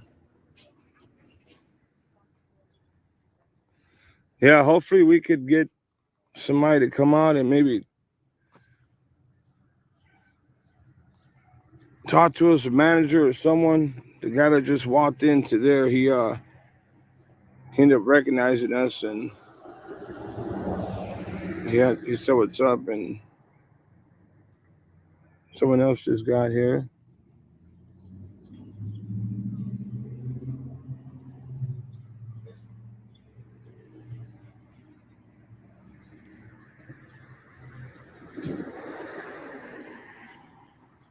Multiple numbers listed under. Is it? Yeah. Like 106 or something like that? Or Let's speed this up a little bit. I put them all on 1.5. Whatever happened with that? Chalk was supposedly the dog. I don't know. There's so many messages. I have it. It's coming. It's coming. Did you send a message or Facebook or no? No, I didn't. I sent it on your guys' video. I sent a couple different ones. So What's your name? Missy. Missy, nice to meet you. Oh, maybe. Okay, so this is what I have as far as. I don't know if you Or can see. LV. Oh, yeah. Apartment 116. I believe apartment 100 comes up. Then I got the Potomac, Edmonton, but then also Triana Avenue. These are mostly apartments except for Potomac is not an apartment, and that's the only one actually that I know of. Do you know where Hagman Street is? Hagman or something like that? Yeah, Hagman is off. Actually, if you run down this street, all the way down, you'll run into Hagman. Really? That's where we're gonna go next. Alex Yeah, we have someone who said that supposedly that they might be buried. Wow. I know you guys said you're gonna meet with somebody here that had a Yeah, I've been called. I called her like 3 times, no answer yet. Yeah, see, I tried to get my son's family actually lives here. They don't know more. Beautiful woman. Yeah, that'd be awesome. But I don't know how much we could do. I mean, At least talk to people. I'm sure we can get in right now. You can just ask them. They'll let you right in. Yeah. Oh yeah. Let's try it. I bet you're real friendly. They'll let you right in.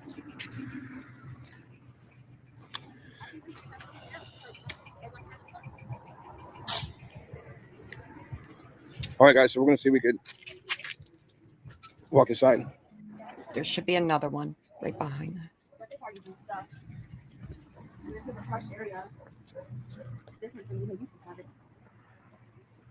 Hey, Jesse. You remember the apartment number 116. Maybe Watchman's still out there. Yeah, I think I heard He 116. was live like 106. 2.5 weeks ago. I was watching him. I don't know if their whole family lived in here because a lot of different family members also pop up at this. He's been posting about the trial. I just haven't listened to anything yet. Really? I don't think it's on. Is it on? Oh, wait, guys, you know what? My memory's really low. Oh, shoot.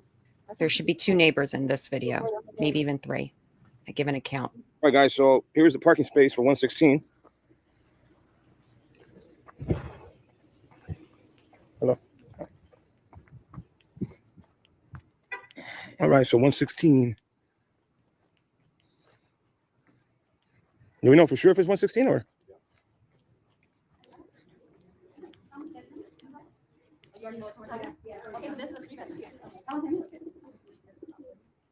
Did you ever see it? How many kids do you remember? Just 3. They never really came out? No. Thank you. It's right here? Is somebody living here now? Or? Yeah. All right.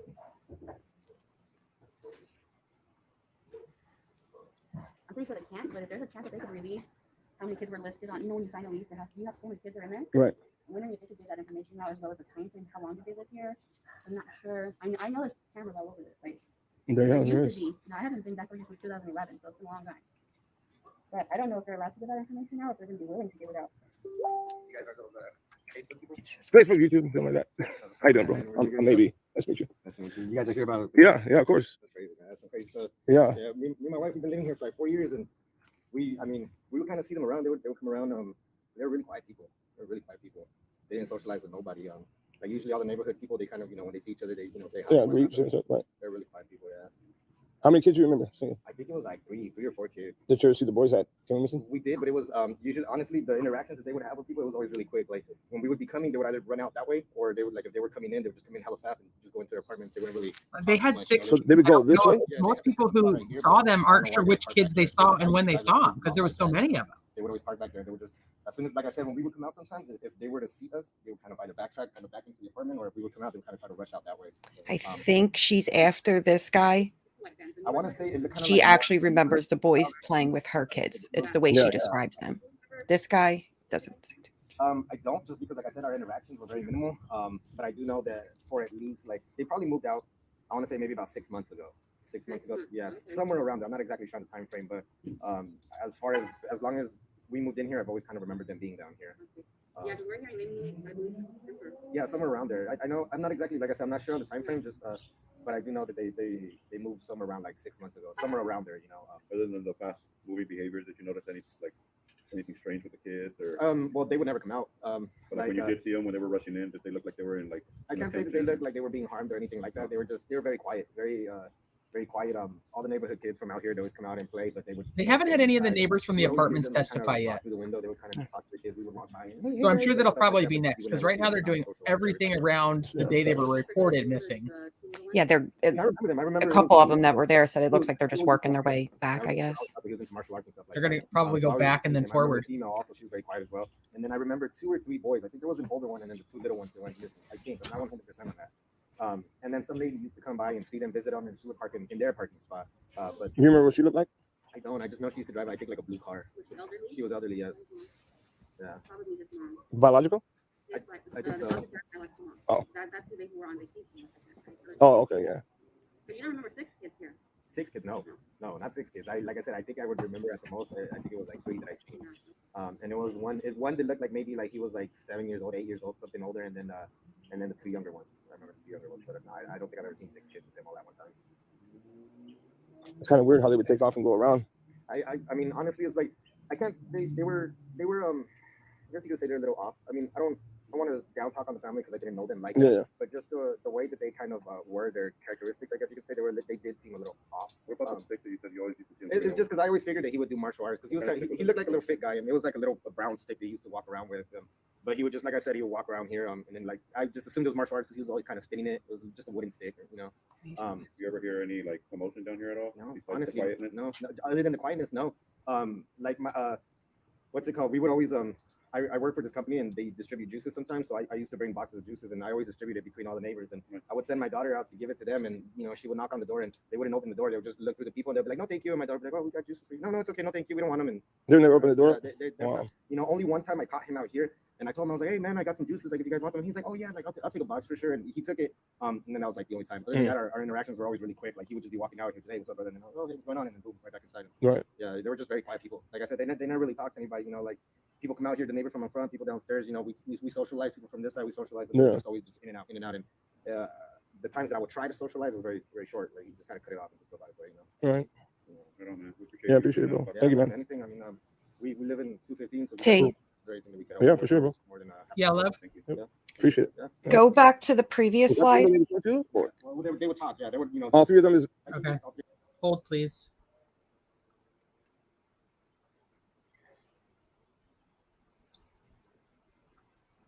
It should be this one. Yep. Go to 6 minutes. all right, guys. That's funny. I actually remember this line. You remember this one? I do. I remember this one he was doing. Someone who's in the rear. He's going over Wanda's, but if you go to 6, he goes back to the Casa Loma and he sees, I believe, the aunt. It's been 4 nights. And another neighbor breaks down. There's 3 apartments that are together. There's a young lady who runs by all the time that comes from that apartment, which is on the right-hand side. Right-hand side. Across the parking lot. Yeah, across the parking lot from where they're at. But they have the blue light up in the room. Okay. One's on the right, one's straight ahead of us, and then there's another apartment which is either right behind them or across the parking lot from them. But everything they do is behind the apartment. The only ones that do come out from the front of the apartment is the mother. You don't know if what apartment is this? Their old apartment still? But she does 116. have a little girl that's there's 3 apartments between the 3. Right. They left her in the car? Yeah. They're taking stuff off the car, water, like gallons of water, cases of water. They're taking it into the apartment. And a few minutes later, the lady comes back out and gets the little girl from the car and then goes into the apartment. So with that being said, the night before, we're standing outside, sitting outside in the car recording. Yeah. And this car pulled up. And one of the ladies from in that apartment comes to the front of the vehicle she got dropped off in, and she starts speaking loud Spanish. We don't know Spanish. We don't know what she was saying, so we started recording. We took it to somebody we know that can translate Spanish, Right. and they said it was something that we should give to somebody we can trust or give it to the police. Okay. That it had something to do with some type of human trafficking. So they're actually talking about trafficking. Yes. Who was talking about that?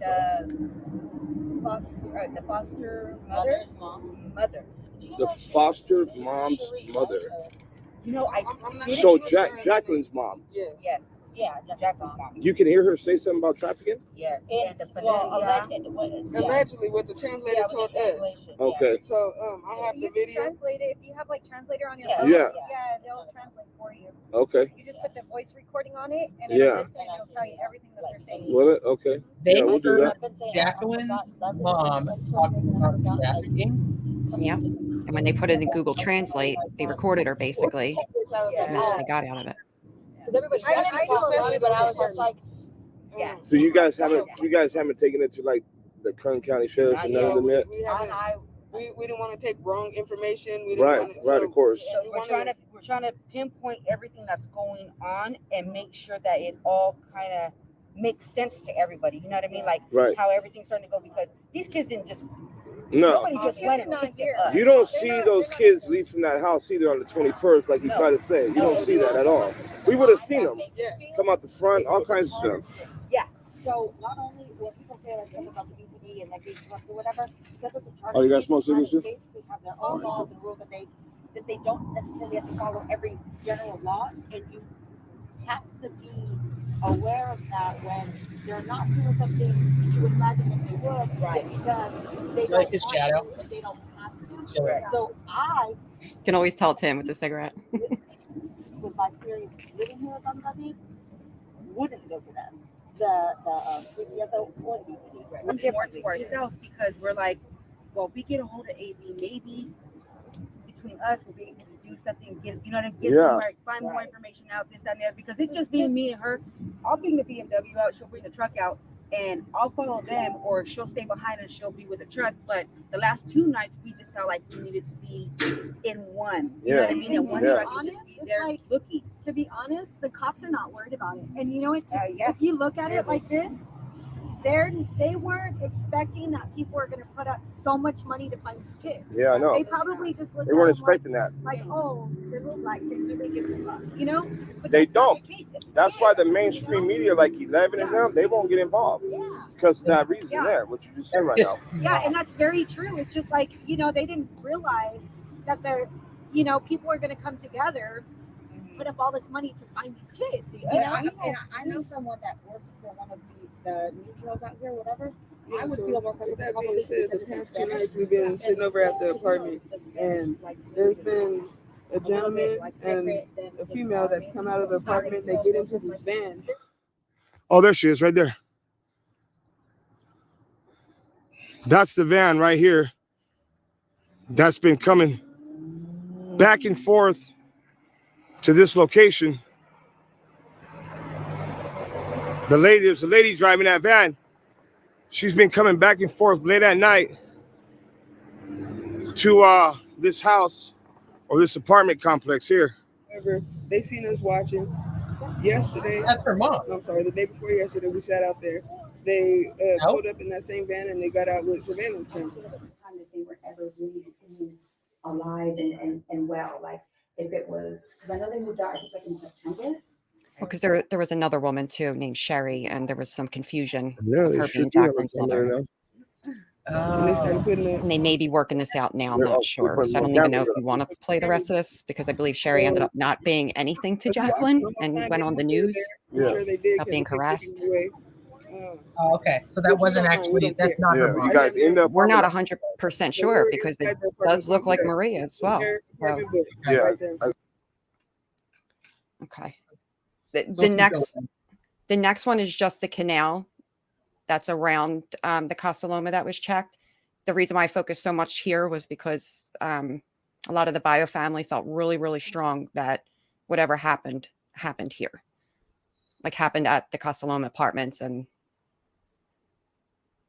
I remember they were searching this a lot. Yeah. Do you want to watch that, or do you want to go to the we next don't have one? to, you can go to the next one. It just shows a little bit of that canal. If you can even skip through it, go past. In this one? If you want to play that one, I would just put it on like maybe 2 times. It just shows the canal around it, and I believe that dirt road, if you want to. Do we know that this actually has any? Does it have any connection to anything at this point, though? No, it's just showing maybe possibly where and what they could have done with them, like as far as putting their bodies somewhere. It shows like All right, I'm going to skip it just because I don't want to do too much of the speculating part of it. I want to be able to, unless we think it's going to come up at trial. Do you? I'm not sure. I don't know. Well, you could skip it. It's not a big deal. Hey, Jesse, what made these people wait until that date to make the report? What do you think? I think it's Christmas was coming, and they knew that people were going to be asking where the kids were.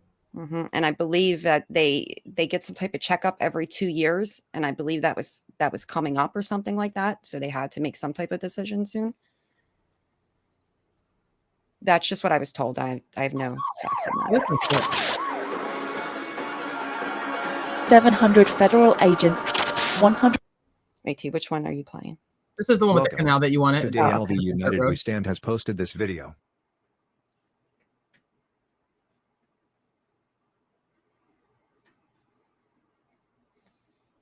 Sleuth Mom, that is exactly what I want to know. What did they do with them? Yeah. How, what, and where? And if I remember correctly, and this is off of memory, so if I'm wrong, somebody tell me. Wasn't Biomom supposed to be seeing them soon? I didn't hear any of that, but I'm not sure. Okay. Well, maybe I'm making that up then. Don't quote me on that. Well, no, because remember, she was expressing tons of concerns, and her and her mother were writing letters and all that. So that could very much be. Where the adoptive parents of Warren and Orson West lived before they moved into their Aspen Ave home in Cal City. That's scary. LV is showing us that the Casa Loma canal is now filled with water. This canal was very dry at one point. Bakersfield Street Media posted this drone footage of the Casa Loma canal. You can see it's very dry. On January 3, 2021, LV posted her footage of the Casa Loma canal on March 30, 2021. It's been almost 3 months later and now all this is underwater. I don't know what to think about all this, but I am going to keep all eyes open. Tell me what you think in the comments below. Because this is an area that was close to the apartments, which is Very now close. where we're finding out that Orrin most likely passed away. Yep. They do something there. And then they also referenced the dirt lot that's across from them too, which is full of tons of trash and things like that. So that was another possible site. Hi, Jax. Oh, hey, Jax, how are you? Okay, so then we're going to go to this one. Now, in between when they're living at Casa Loma and doing their thing back and forth at Wanda's here and there, Trezel's wanting to buy this Cal City home, and he is going for his shady loans. These are screenshots, I believe, of his either his Venmo, Cash App, one of them. Yeah, this is Venmo. Looks like Venmo. And Muscles and Mascara. You will not be disappointed. They are amazing. Yes, I love wax melts. I know. I love the Tide ones. I'm from Bakersfield, and I have been to the Casa Loma apartment so many times. I have followed this case from the very beginning. Oh, Jody. Our hearts are with you, babe. We can only imagine what it's done. I mean, first, I just have to say the community itself, and I know I say this a lot, but you all have really, really come together for these boys. I think if you guys did not stay on this the way you guys did, and all the boots on the grounds from other states and creators and things like that, and getting those billboards, this case would have gotten nothing, literally nothing. Oh, I think so too, and that's what I was saying earlier. I think it pisses me off because I don't want to go into racists and stereotypes and things like that, but the boys, they got the attention because of the locals, exactly, because of the people. And some people are like, AV Watchman was too rough, and he was too hard at the beginning, and so on and so forth. But I'm like, his name is synonymous with this case at this point, because he did not stop. He would not let it go. He would not let them go into hiding. He kept an eye on everything that they were doing, or I mean, the whole crew around there did. He got threats. He was threatened constantly on his lives. Yep.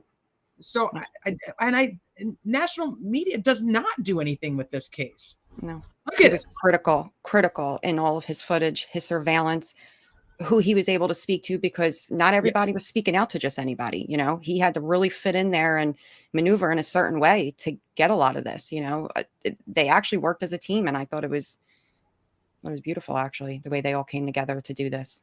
They all got their own footage of different nights, different hours. They all, you know, they came together, they brought it together, and we're going to see footage of the 18th, the 19th, and the 20th because of AV Watchmen. So it's interesting because now that we're listening to the trial, Trezell actually brings up the fact that the boys are little black boys and nobody's going to care. And that was why he wanted to become a foster parent to begin with. But I actually think that he knew, or he thought, they're little black boys, nobody's going to care. Yep, that's exactly what he thought. Look at their ages. He also thought whether he was going to traffic them or do what he was going to do to them. On top of that, they would get way more money for them. Look at their ages versus the other 4 kids in the house. Yep. And yeah, I don't think they ever planned on doing anything with these children. Hello, But my YouTube family and everyone else.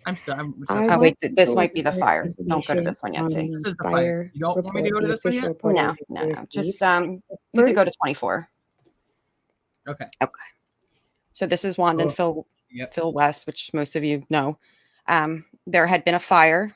There actually been a couple fires in their backyard, but one in particular, Crenshaw actually got the fire report for, and it happened to be on, I believe it was June 11th, which would have been one of the boys' birthdays at that point. And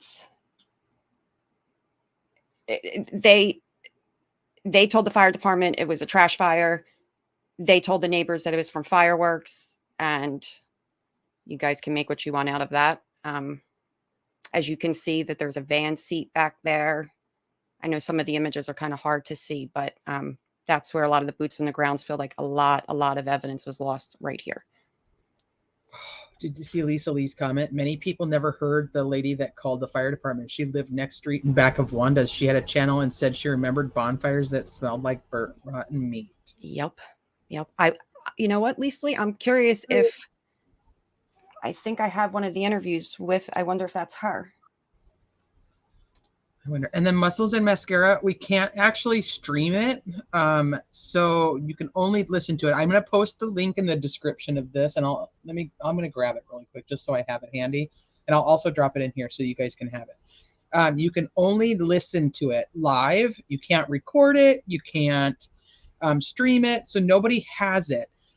There are KGT News is allowed to post snippets.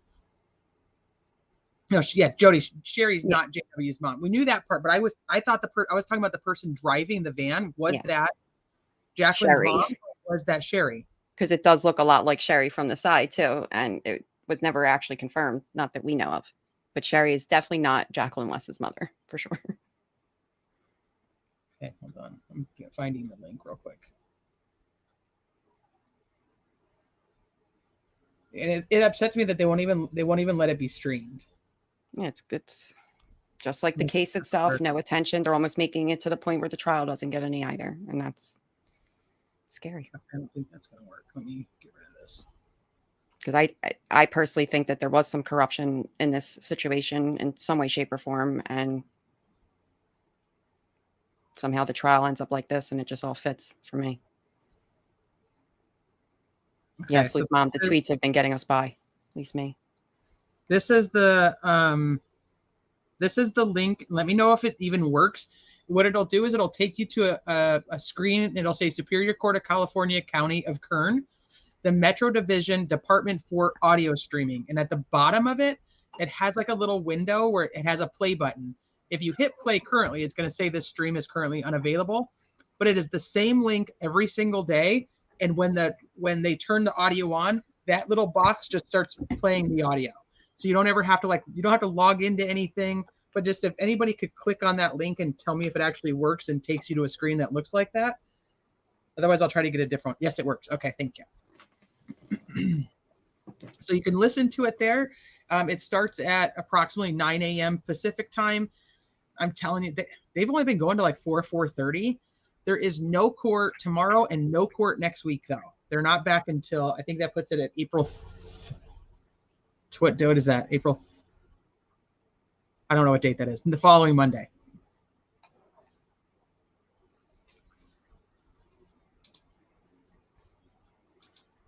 So I'll make sure that it's in the description of this. I'm going to actually do it right now so that I don't forget while I have one that actually works. And I'll put it in here right now so you guys can see it. Let me see if it'll let me. I don't know if it'll let me edit it while I'm live, but. Hey, Princess Megan Elsa. Princess Megan Elsa has arrived. Welcome, welcome. It may not let me do it. Mascara. Edit title and description. Yes, it will. Delana and BR, you guys are absolute rock stars. Thank you so very much.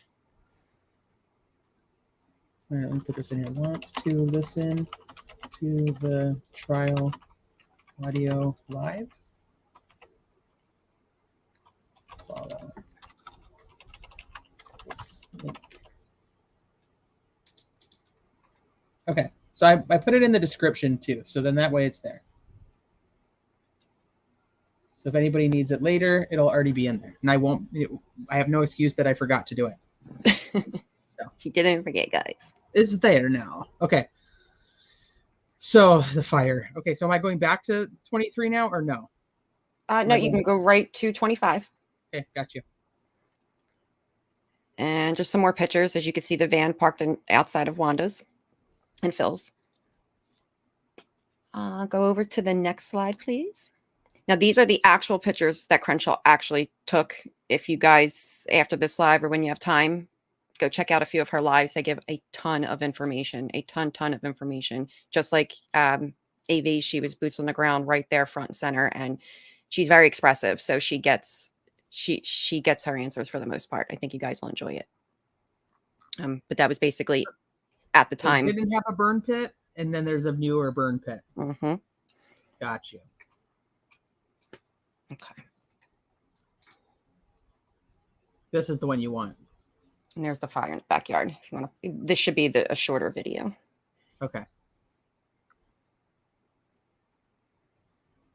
700 federal agents, 120 reputed rival gang members. Bronx, New York. The reason why I'm bringing this up and why the date of June 11th is so significant. Incorporated. Her link will be in the description. Try to discredit me, try to discredit the neighbor that stated that there was a fire. There were multiple fires, and I do have the report right here for one of them. The reason why I'm bringing this up and why the date of June 11th is so significant is because I just showed and proved to everyone that they were planning to move to California City in June. So if they had anything that they wanted to, burn and get rid of before they moved there, that would be right about the time that they would be doing so. I also have, I'm going to play for you right now, the dispatch calls from the scanners from the police and fire department from that time. Battalion 1, Potomac IC, we're trying to make access at this point with the dog. Awesome.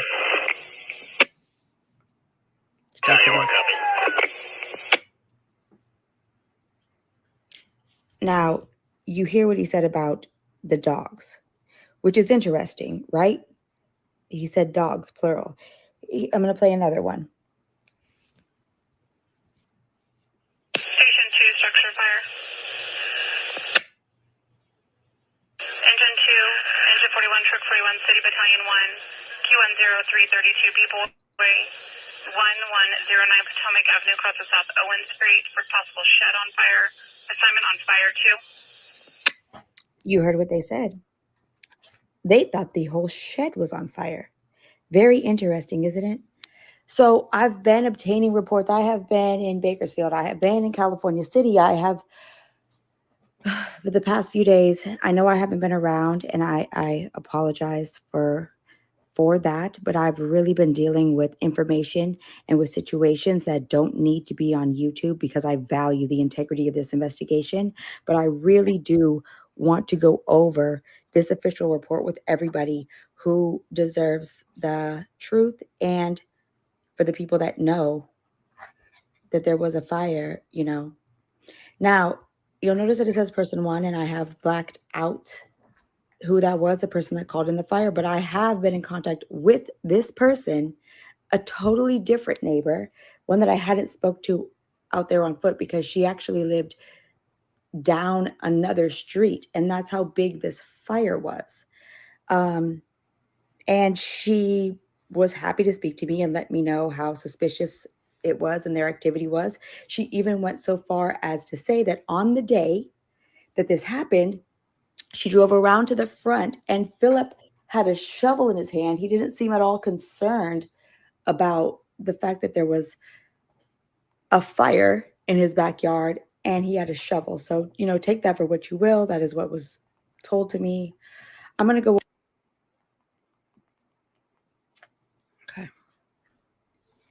Okay. Are we done with this one? Yep. Okay. Skip 20, just go to 29. So now they move to the Aspen Street home. Loans finally go through their friend Aileen. Yeah. Yeah. That they didn't even know. It's weird. Hi, Amanda. Thank you for joining. You're welcome, Amanda. That's right, Jesse. That is right. So was it ever confirmed that this is a different white van than the white van that they were driving when they lived in the apartment? I don't know if it was officially confirmed. I haven't seen that anywhere, but everyone clearly took notice to it. That it was it's supposedly a different. They got a new van at the same time as they moved. Yep. Mm-hmm. He said, I used to go and sit outside the West House back in the beginning. I ended up with health issues and had to stop. I used to work in that same area where the trial is being held. Aww. Well, Jody, you guys did Have you thought about going to the trial? Is that something that you would even want to do? That would be hard for me with these two, just like with Letitia, just too hard. It's kind of the inside, and for what? Now, was this an actual? I saw that supposedly 10 to Life discovered something with that fireplace. Is that true? With the fireplace? Yeah, that he didn't actually need to be cutting wood like he had said. It was a gas fire? Yeah. I don't know that, but I think that was going around at one point, so that's why that picture's in there. It should be on the listing if it's a gas, what it is, but. Yep. And then this is the back where he claims that the boys were outside playing right there. Mm-hmm, playing with the chalk. Playing with chalk, which there was. I do remember one of the very early streams of somebody who was on the ground there, like videoing over the fence from the little field, and you could see chalk on the ground. Yep. This is where the whole thing about the chalk came from, because he said they were outside playing with chalk. Mm-hmm. And it comes to, was there actually chalk on the ground? And you do see chalk on the ground. And then it was like, no, the dog's name is Chalk. Yep. That was a whole. Was the dog's name Chalk? No, the dog's name was Shaka. Shaka. Oh, it was so that's why he semi-turned around when he had said chalk. I guess. Electric fireplace. Okay. Yeah, I don't know that for sure. So, I'm not. And then the next one, you could just see clearly where the gate is, the garage, and that's kind of how he would align the van and off. He would basically park the van off to the front, to the side of the home, and then he would load the kids in that way, so no one could see them, or the amount of them, should I say? Yeah. So it was real chalk, because we did learn in the trial that there was actual chalk. Yes. On the sidewalk, that somebody out there was playing with chalk. Yep. Now, obviously, if the boys weren't there, if one of the boys never even went there, then it was the other kids that had been playing with chalk at some point. Yep. Or they played with chalk themselves and tried to say it was the kids. Something was going on with the chalk. Right. This is the neighbor's house. Yep. The other side, what you can see. You see where the fence is kind of broken in between on the other side. That's how they were able to get a lot of good images. There's also a cemetery, I believe, either off to an angle or next somewhere that they were allowed to stand in there and get pictures from there. I know. Yeah. You got LV down here again. I did because they're all. I copy and paste it, so they're all going to say that now. I'm going to have to be like, AV, I'm super sorry, buddy. That's okay. I'm going to link this. All right, guys. So before the video starts, I want to let each and every one of you guys know that you this one is all the footage, so you may want to skip over some stuff. With sharing the videos. I think it's a little long, maybe. Yeah, here we go. Oh, here we go. This is the footage from the neighbor's house. Yep. He goes back to the neighbor, and then they review the footage themselves. But they actually go back, I believe, the 18th and the 19th, something like that. All right, let me see here. We're going to see what type of activities we can pick up on. All right, guys. So what time is that? 15:14. You guys see that? Let me point my fingers real quick. Right here, that's the gate that he said was open, and he was walking in and out of that gate, I guess, throwing firewood over the fence. And right now we're at 3:20. We're at 3:20 right now. So that gate should be open, right? Not yet. He said that it was around 4-ish or so when he came out, I guess, to get wood.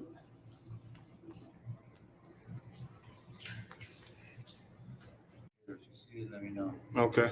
You'll see it's like up and around. Oh, Jody. Okay.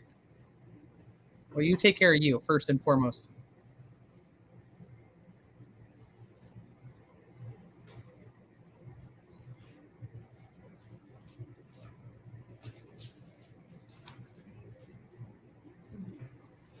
I don't see nothing yet.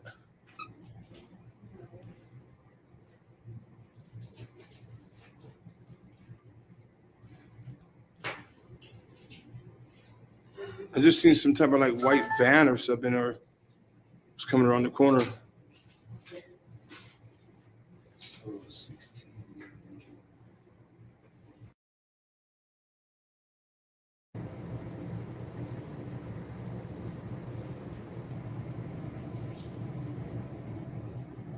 Where?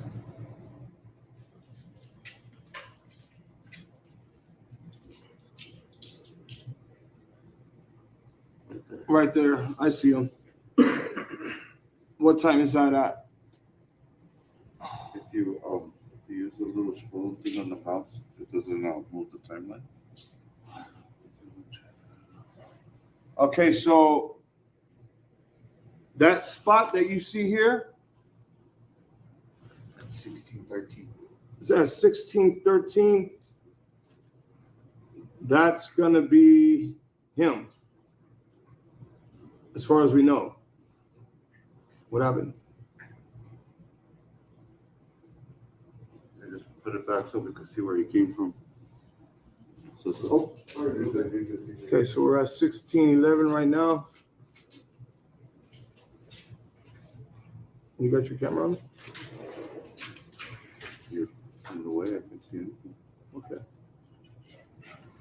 I'm curious. They're saying that the trial is probably going to go until June, but they have a whole break this next week too. There he is. It's You supposed guys to be can a see him walking there. minimum.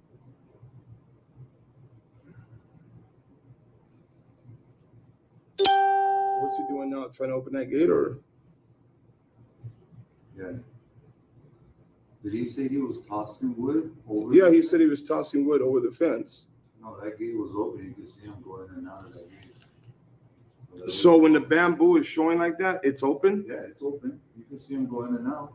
Okay. You see him? Yeah. So and he goes out again, grabbing something. I don't know what he's doing. Whose yard is this right here? That's just an empty field. Okay, so we are at 16:13:02, and he is in the rear of the property.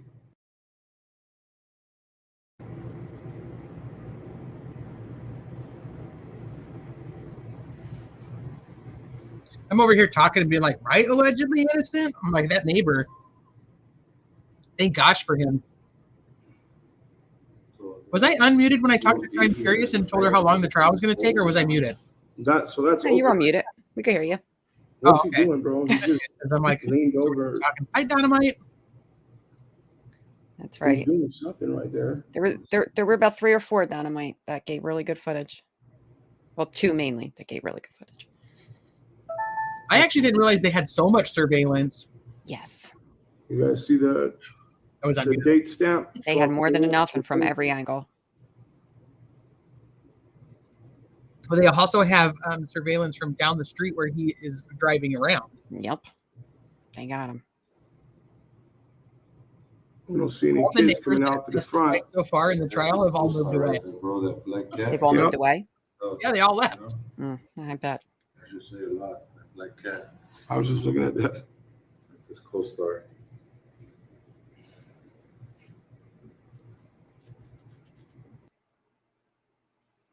Fence.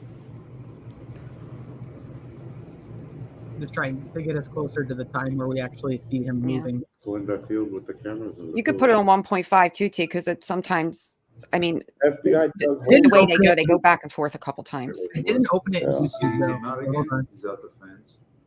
He's out of the fence again. He's not going that far out of the fence. No, just like right in front of it, and then he's back. He's just like putting the wood right out. Where's the wood on? Wonder if that had anything to do with wood. You're taking the the wood story. inside That was the intentional. house, You know what I mean? right? Not his property or what? And yes, allegedly innocent. They actually go back to that date as well. That's the And you neighbor. could see only the 4 kids. So if any kids came out this moment when the gate was open, the neighbor would have seen for sure. Come on, how you gonna see little kids and not say something? Just, Right. And look, he's going. He would have seen for sure.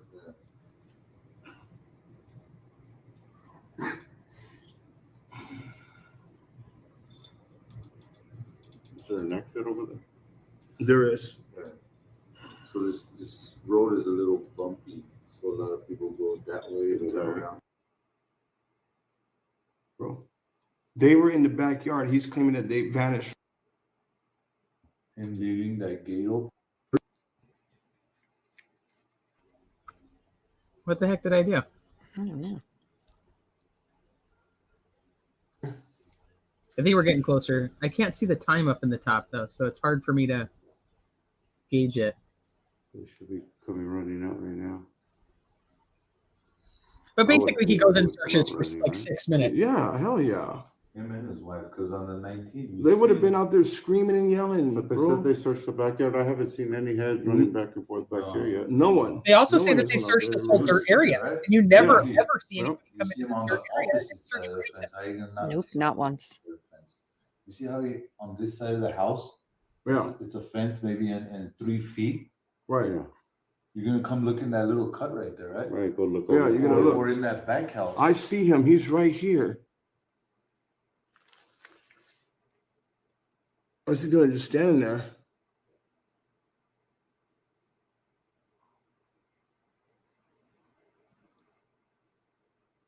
He just kind of hangs out under the tree and, you know. Yeah, I'm out looking for the boys. I miss them. I don't know. They're our kids. Yeah. You're our boys. He doesn't actually walk around and look for anybody. Not a He thing. never goes to the neighbors' houses, yet he tells the cops that he does go to the neighbor's house.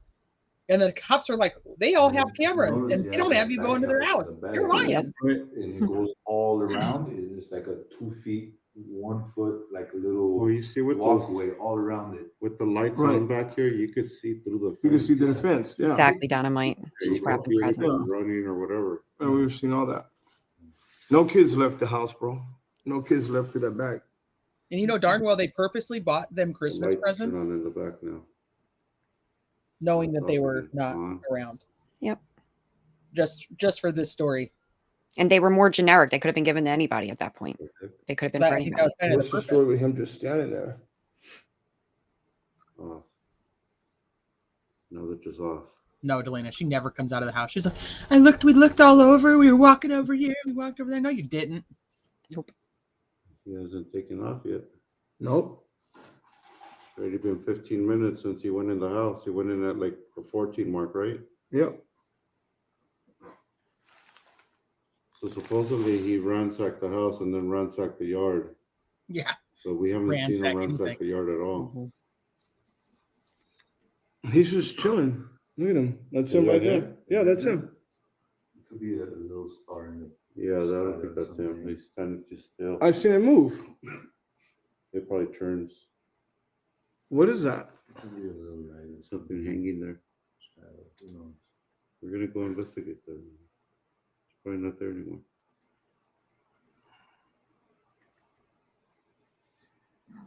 So where's he at?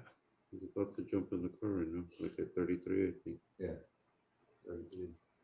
So when was the last time we seen him in the back? At 14, somewhere around 14. Yeah. 14. Mm-hmm. So that's what, 15 minutes? Yeah. There's a light. There's a light blinking on the van. Okay, Yeah, so there you go. There it is. Doors That's open. about all he does.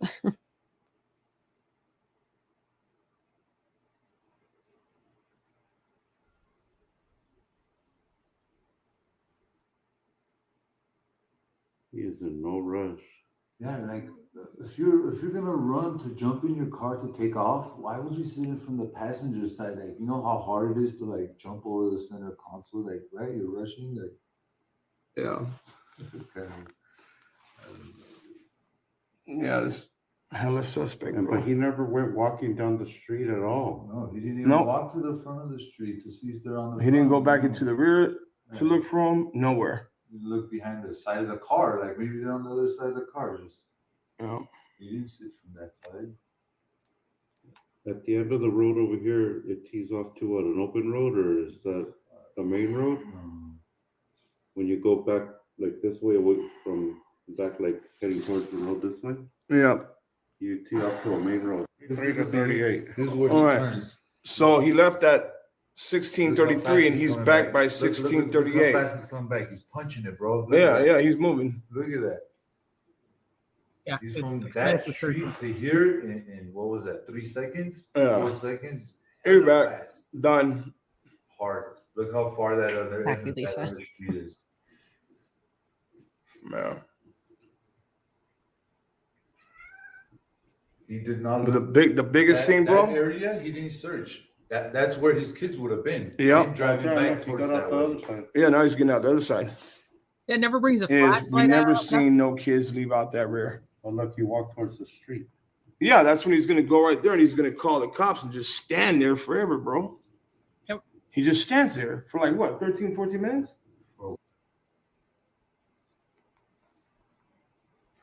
So what time did they go missing? Trezell and Jacqueline said 4:35-ish, right before it got dark. So 4:31 p.m. I think they said that this clock is off though. It's off like an hour. I think this is actually 5:31, if I remember correctly. Mhm. Somebody can correct me if I'm wrong. And they bring it back to the whole Oh, dispatch. never mind. We have it report down here. Dom, things. if the security footage is 1 hour off, their statement does not align with the footage. If the footage isn't 1 hour off, it doesn't align with the call and the incident report. It can't be both. Yep. Yeah, I'm almost positive it was an hour off. Yeah. I agree, allegedly innocent. They should have been everywhere.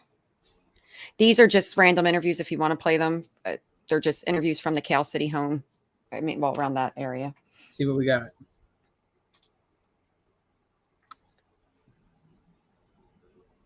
This one doesn't have any sound. Oh. We begin tonight with I the helped break case it of down, Orrin right? and Orson West. Dumb. Law enforcement believes they now know what happened to the missing West boys and who's responsible. Kern County District Attorney Cynthia Zimmer confirming that there's sufficient circumstantial and direct evidence to believe that Orrin and Orson West were dead 3 months before their adoptive parents, Jacqueline and Trezell West, reported them missing in December 2020. The couple is now booked in jail and charged for 2 counts of second-degree murder, child cruelty, 2 counts of willful cruelty to a child, and a false report of emergency. 23 ABC's Kristen Vartan has more from California City.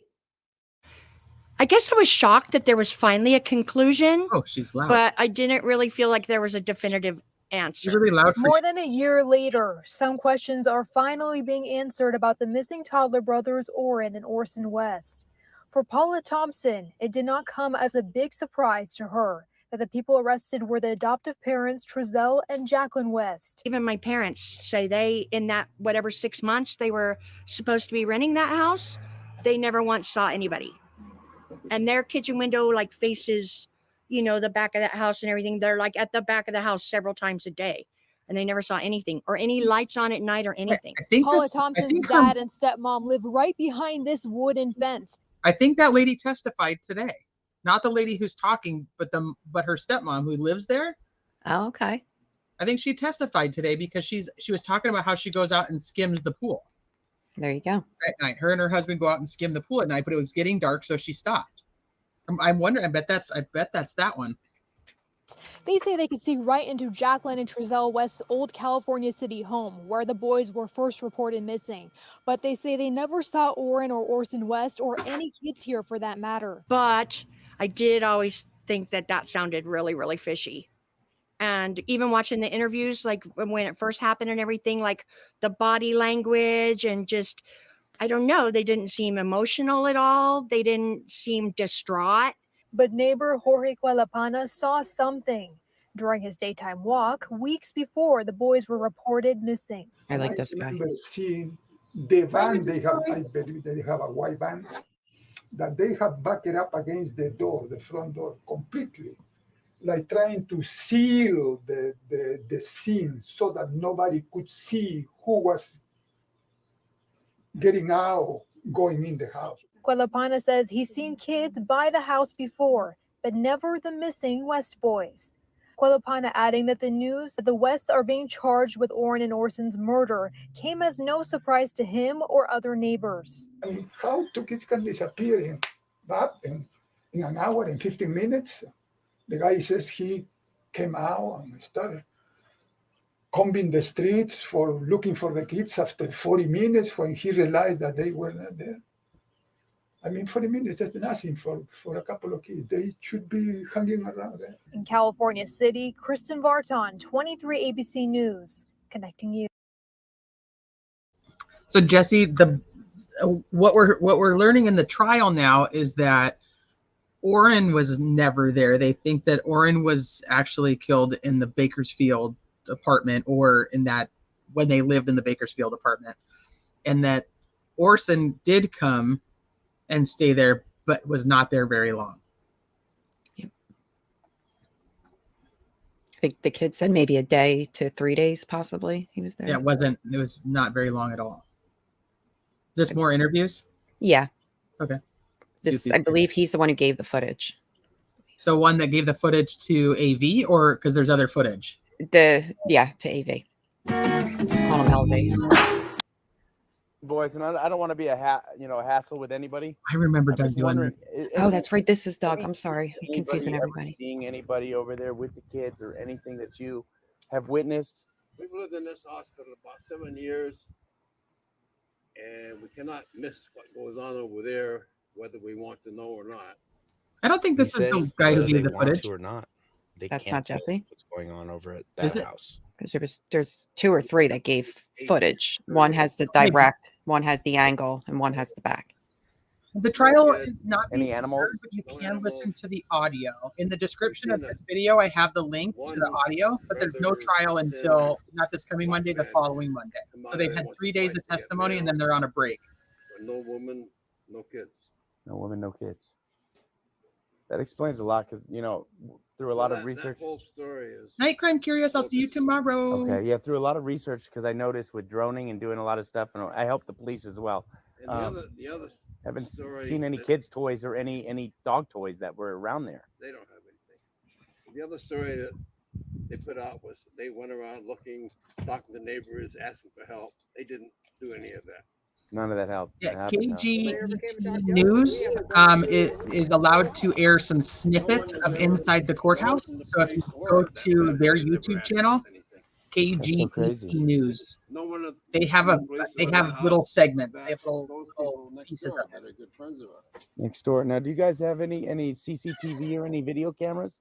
No, but they do over there. They do. And that guy did. Yeah, there's off that we're looking at. Oh, they were off? Yeah, the guy that because lived there had some, but he's gone now. He moved to he Texas. moved to Texas. Okay. Yeah, I He was heard. planning on doing way before this happened. So I heard now that.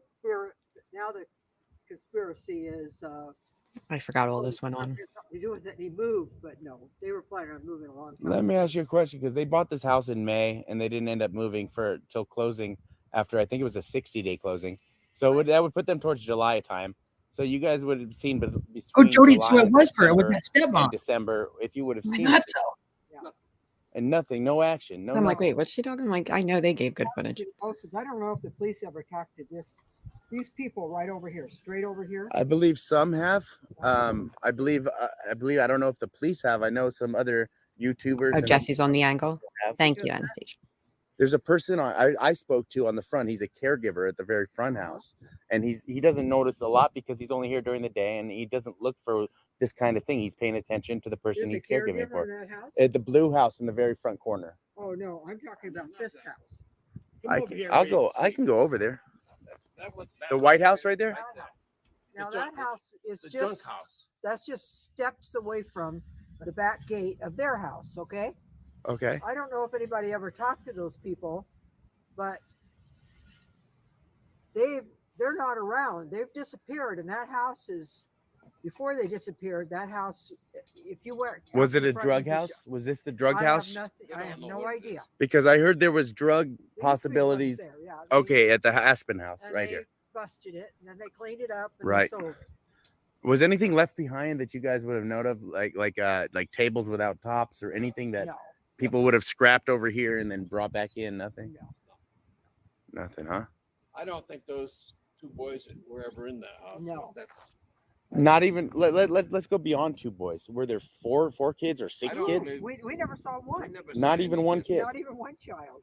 Not And- Never saw and any. it's something that the police need to talk to, at least at least do the proper procedure around here. I'm just a man with a compassion and a camera looking for these two beautiful boys from here to Bakersfield. I want to tell him. Yeah. Are you close with your neighbors right here? Or would they be okay if I were to knock on their door and I won't film right away, but maybe ask them a few things? Well, he works for AV.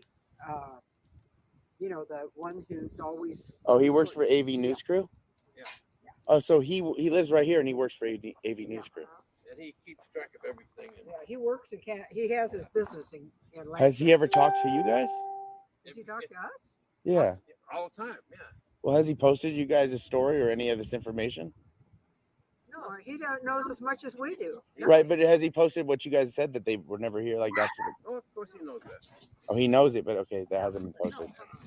Okay. He was just, Doug looking for an all in the exclusive. dark that there were any children living over there. First time we even knew anything was our dogs were barking. We came out here and there was a policeman with a flashlight.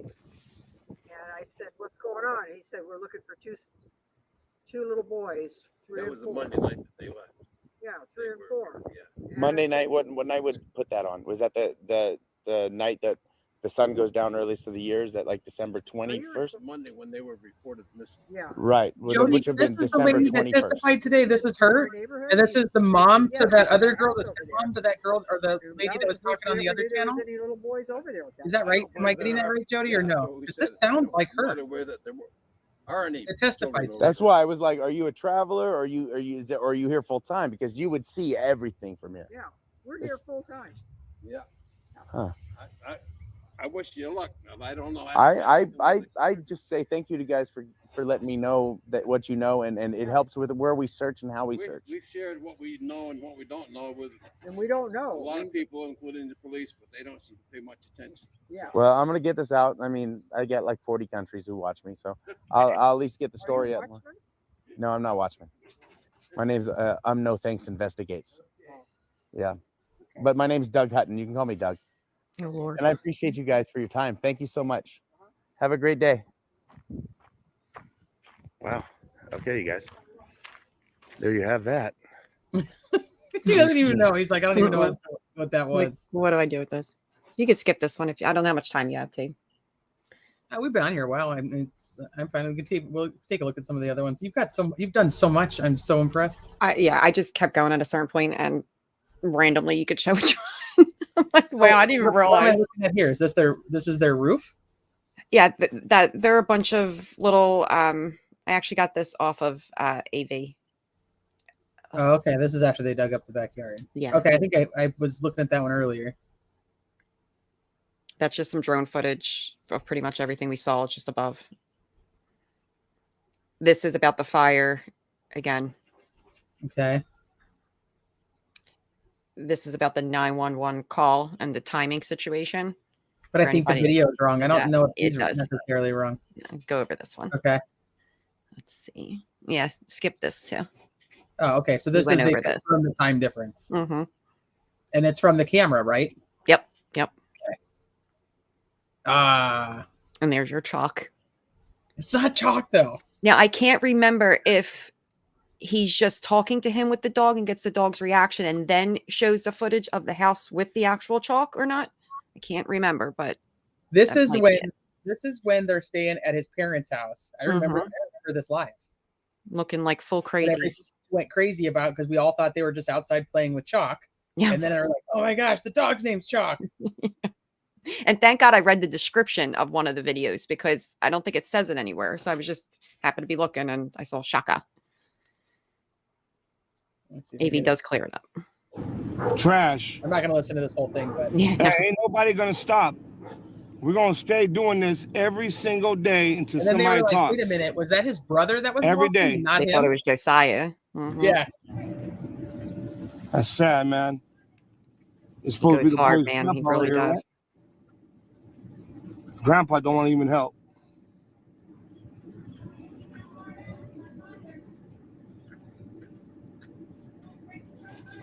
Is that dog's name Chalk? Hey, Chalk. Chalk. All right, guys. So you remember when Trezell There it is. said on the interview Look at AV, that the I love boys it. were... We're going to go to the next one. That's just the Marshall. And Wanda has to testify. Mm-hmm. Miss Wanda. Harris. Like a nighthawk. Why, thank you.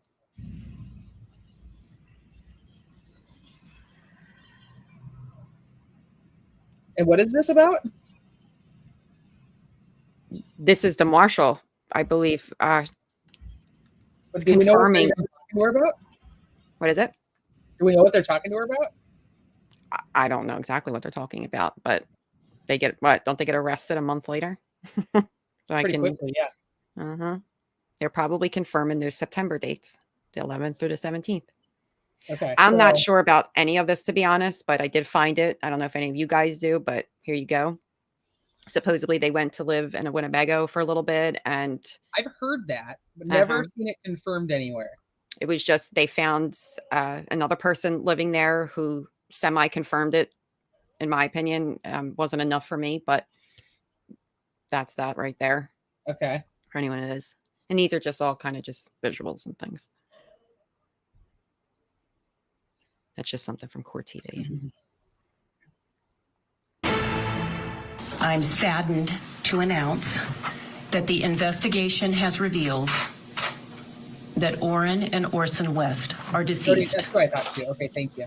The investigation has also revealed that they died 3 months before their adoptive parents reported them missing. While the defendants, in this case, Trezell and Jacqueline West, are presumed innocent, the securing of a grand jury indictment is a major step in ensuring that there will be justice for Orrin and Orson.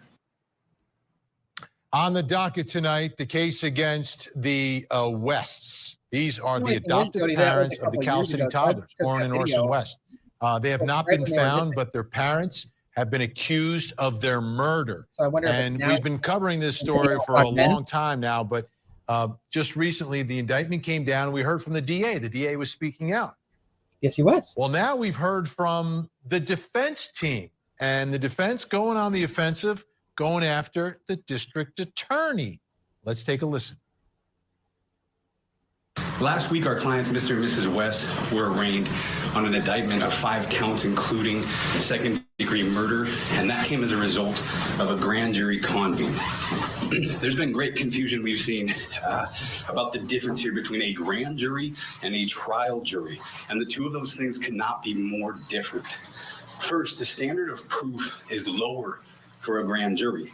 They need to only determine probable cause, which is one of the lowest legal standards our system holds. They also do not require a unanimous vote by the jurors. The prosecution also has broad discretion in determining how to proceed and doing so by way of indictment. The grand jury process lacks a crucial and important role of our criminal justice system. The grand jury, basically, all they have to do is they take the process away from a preliminary hearing. So it just has to be enough evidence to move to the next step. It's the same concept. So like we talk about like Gannon's case and we talk about that Letitia did have a preliminary hearing. We talk about Idaho 4 and we're talking about that, Brian Coverter's preliminary hearing is scheduled for June. That's just to make sure that there's enough evidence to go to the next step. So every time when they go to the judge and say we want an arrest warrant, or let's even go back to the search warrant. Okay, here's why we need a search warrant. This is just a little bit. We're not saying, hey, these people killed anybody. We just want a search warrant to be able to see what's in this area, and this is why. They say, okay. Then you get an arrest warrant. It has to be enough to say, okay, it's most likely that this person could potentially have been the one that committed this crime. Then you have to go through all your status hearings. You go through your arraignment. They have to keep providing all of this stuff. You get to your preliminary hearing. In the preliminary hearing, you have to give enough evidence that the judge can say, we're going to go ahead and move this to trial. And if you get a grand jury to do that, you basically are waiving a preliminary hearing because they already have said there is enough evidence to go to trial.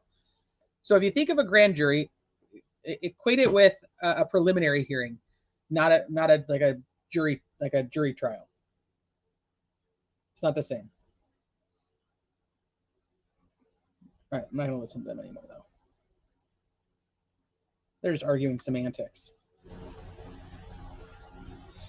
Oh, here's his defense attorney, Tim Hennessy, the founder of Hennessy Law Group. He is currently a member of the Kern County Indigent Defense Panel and the California's Eastern District's Federal Defense Panel. The University of California, Davis, and sociology. Look at you. You even have their background. This is Jacqueline's attorney. I almost forgot one of them. I keep forgetting. Hold on. Did I skip? Oh, yeah, I did. Okay. Tim Hennessy's background and whatnot compared to everyone else in this thing is just, wow. I mean, that's nothing compared to what National Criminal Defense College, Mercer Law in Macon.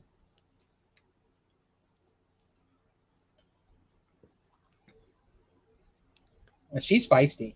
She is. She's very feisty. Confident. The T motion is a legal motion that a criminal defense attorney will file with the court when evidence was gathered in a case that was or might be helpful to the defendant and the evidence was destroyed or mishandled by the police or prosecutor. The defense requested the following: the uncut 2-hour child interview, the cell phone, emails, dispatch logs, and body cam, alleged footage of the boys being seen the day reported missing, recorded CPS interviews, and the grand jury report.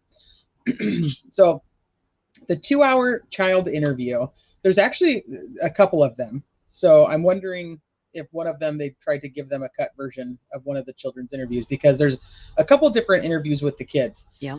And what we've learned now at trial is that the older boys, the biological boys, said that they last saw Orrin when they lived in the apartment in Bakersfield.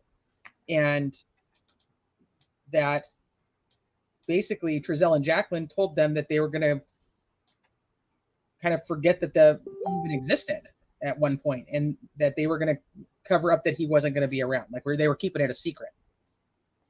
They moved to California City and Orson went with them. But then one of the boys said that he heard a thud in the night, and the next day he never saw Orson again. Yep.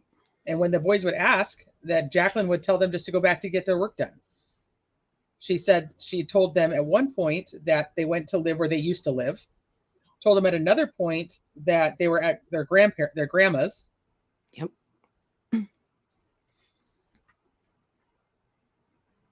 Let me see. Alleged footage of the boys seen the day reported missing. So one of the police officers actually wrote that they were seen on surveillance footage that day. This is also a point of contention already 3 days into trial, is that there is no footage of boys seen that day. So the defense is trying to say that there was footage and that the prosecution has done something with it.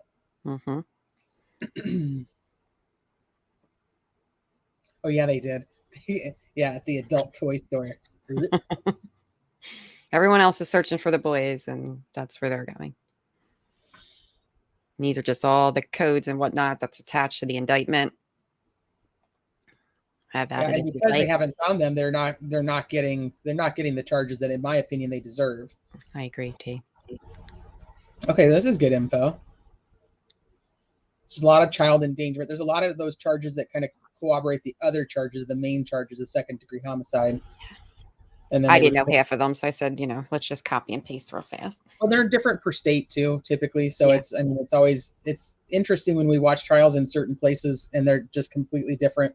Well, I didn't even realize at first when I'm hitting it in, I'm like, oh, it's picking up everything for me over here, and then I had to start putting in California as I'm doing it, and yeah, it does change for sure. California love. This is another just speculated thing that there's no confirmation on this, but there was a fire at the Carpet Cave on September 17th, 2020. Crenshaw was looking into this. Have at it if you like. Uncle Jamal and a couple of his messages back to other people regarding the case.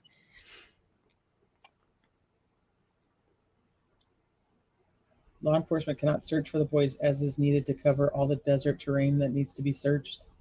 That's true. Okay, someone is playing games. This is the whole chalk thing. I don't even think you need to play this. This is just AV Moore going in. Like he's showing the actual chalk there. You got him as AV here. Here's a scribble map.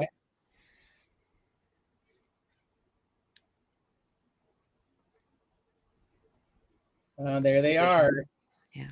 That Actually, I think this is the picture I used for the thumbnail. I think so. That picture I love. There's not a lot of photos of them out there.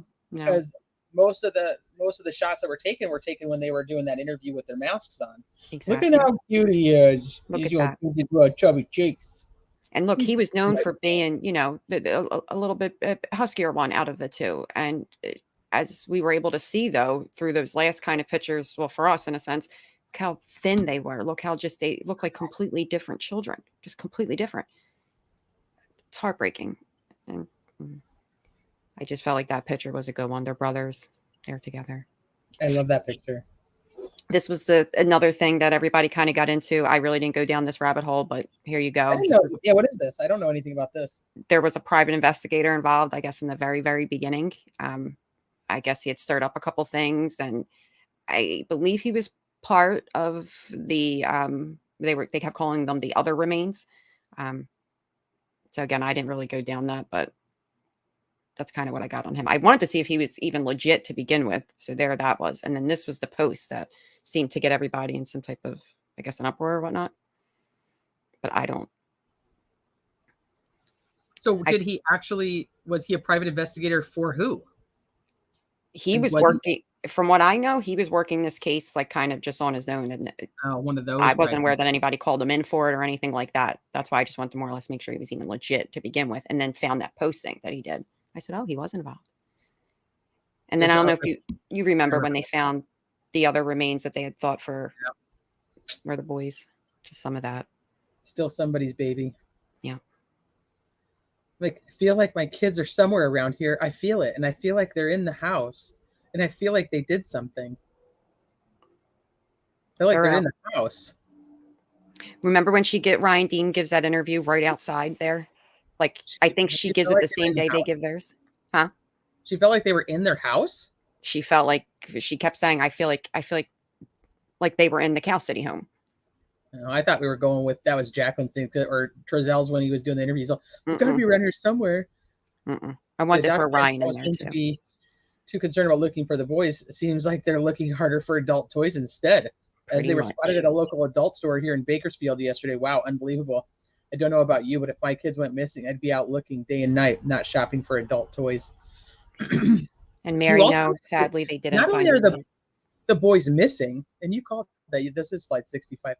Not only are the boys missing, their other children have been taken away. They were never returned. Yep. So they weren't home that night, and they never got to come home. Yep. No, unfortunately, Mary, they still have not found them. So they're out looking for adult toys when they've lost their own children. Mm-hmm. This again were other rabbit holes that, you know, some were going down his Twitter and the things that he's into. I've looked into some of it. To be perfectly honest, it doesn't actually, for me, it doesn't correlate to anything that has to do with these kids at all. But yeah, some of this I've never even looked at.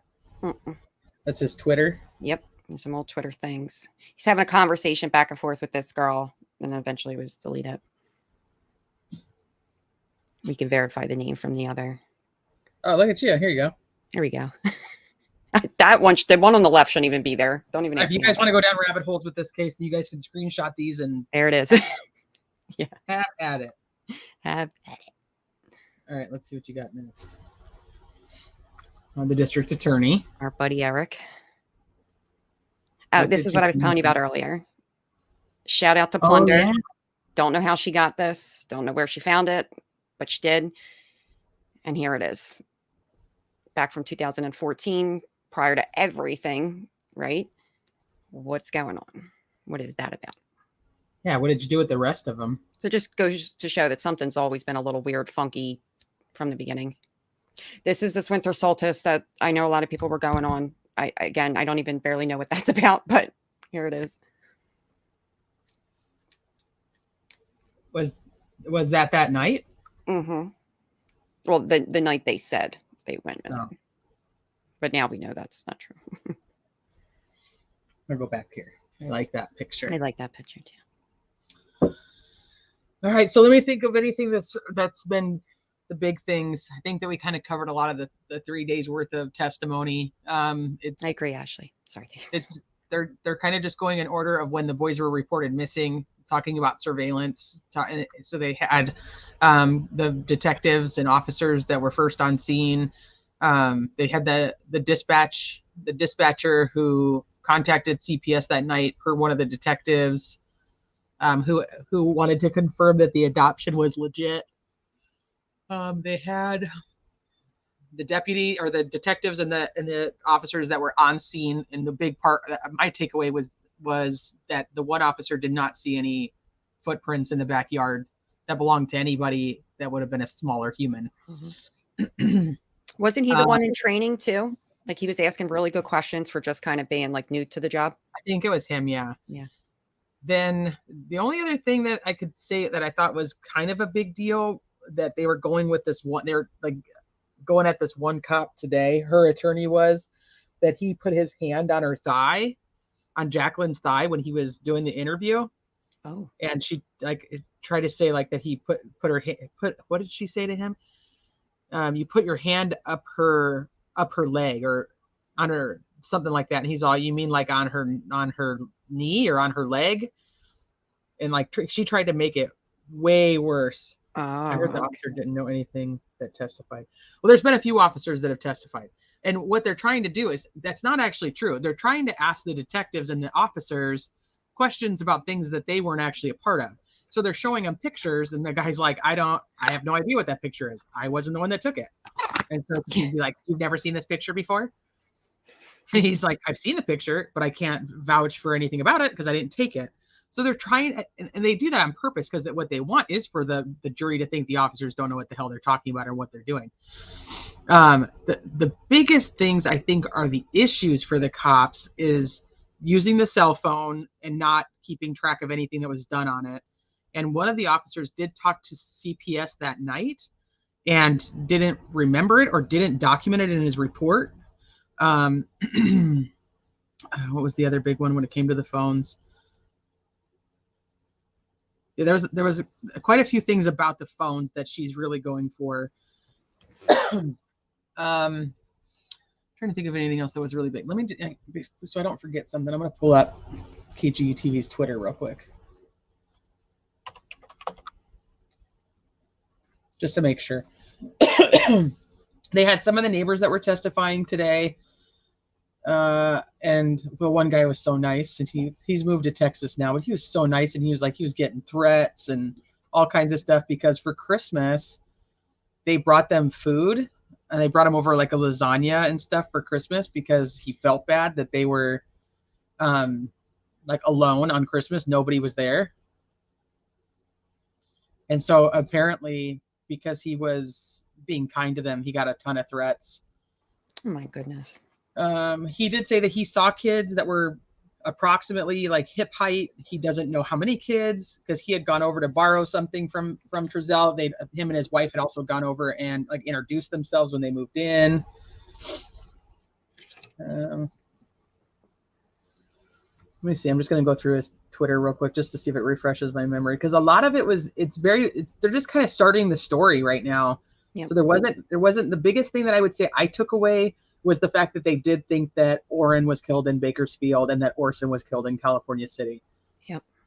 And the fact that the kids are all going to be testifying, or they're all on the witness list. Wow. And his mom is also on the witness list. That is going to be what we have all been waiting for, her testimony right there. I'm looking forward to it. I want to see how this gets maneuvered. And then they had the neighbor with the pool that was.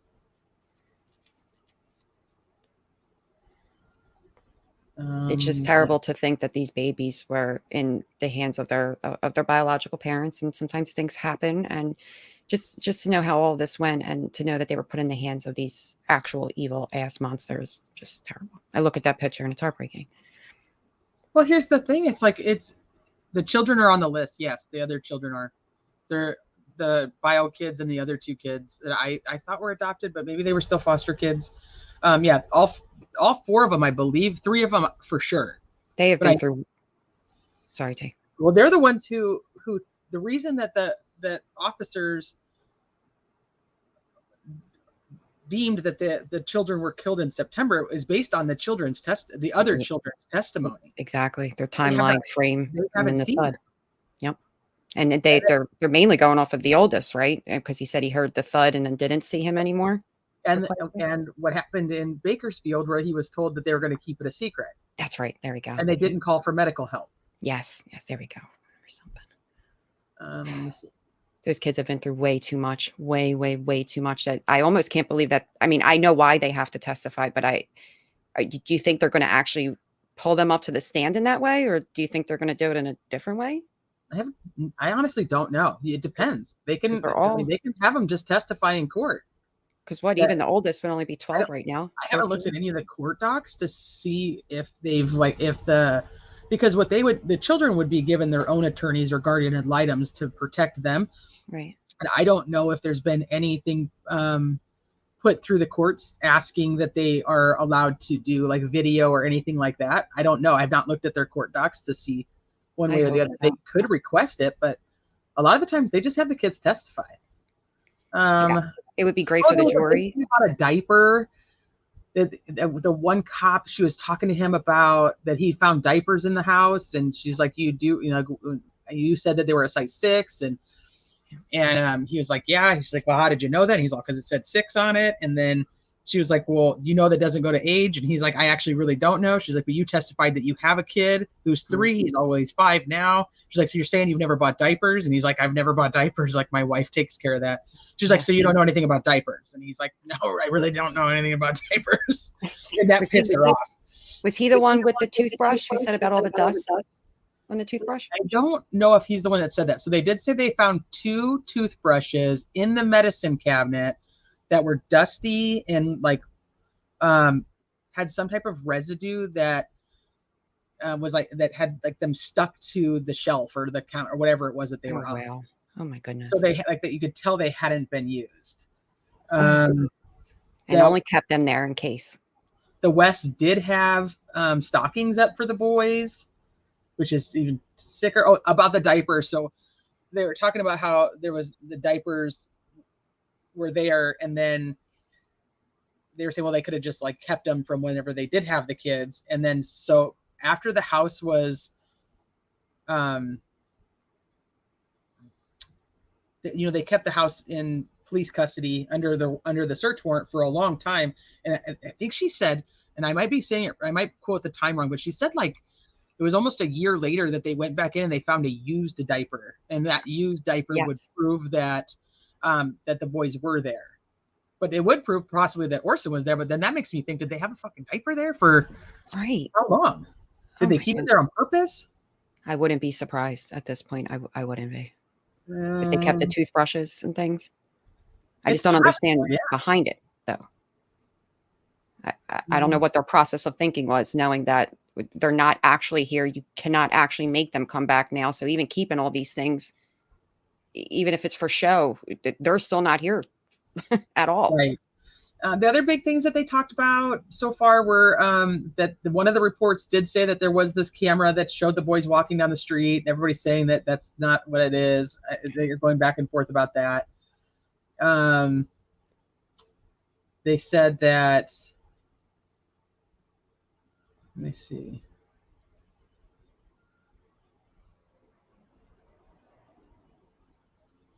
It does, Delana. It just needs to stop. And sadly, this world is just, you have adults that want to just do horrible, horrific things to children. And I don't know if that was their intention. I believe so more and more, but these babies. Don't get me wrong, there's a lot of information in the 3 days. It's just not a lot of information that's like, it's not any jaw dropping stuff yet. No, besides them trying to to set up where each one was actually killed, which we didn't know. Yeah. There's something about they did in the opening statements. Oh, TNT. I know. We're wrapping it up. We're wrapping it up. We do this on a Thursday. We're wrapping it up. So I can't even think straight anymore. They said that see, now I forgot what I was saying.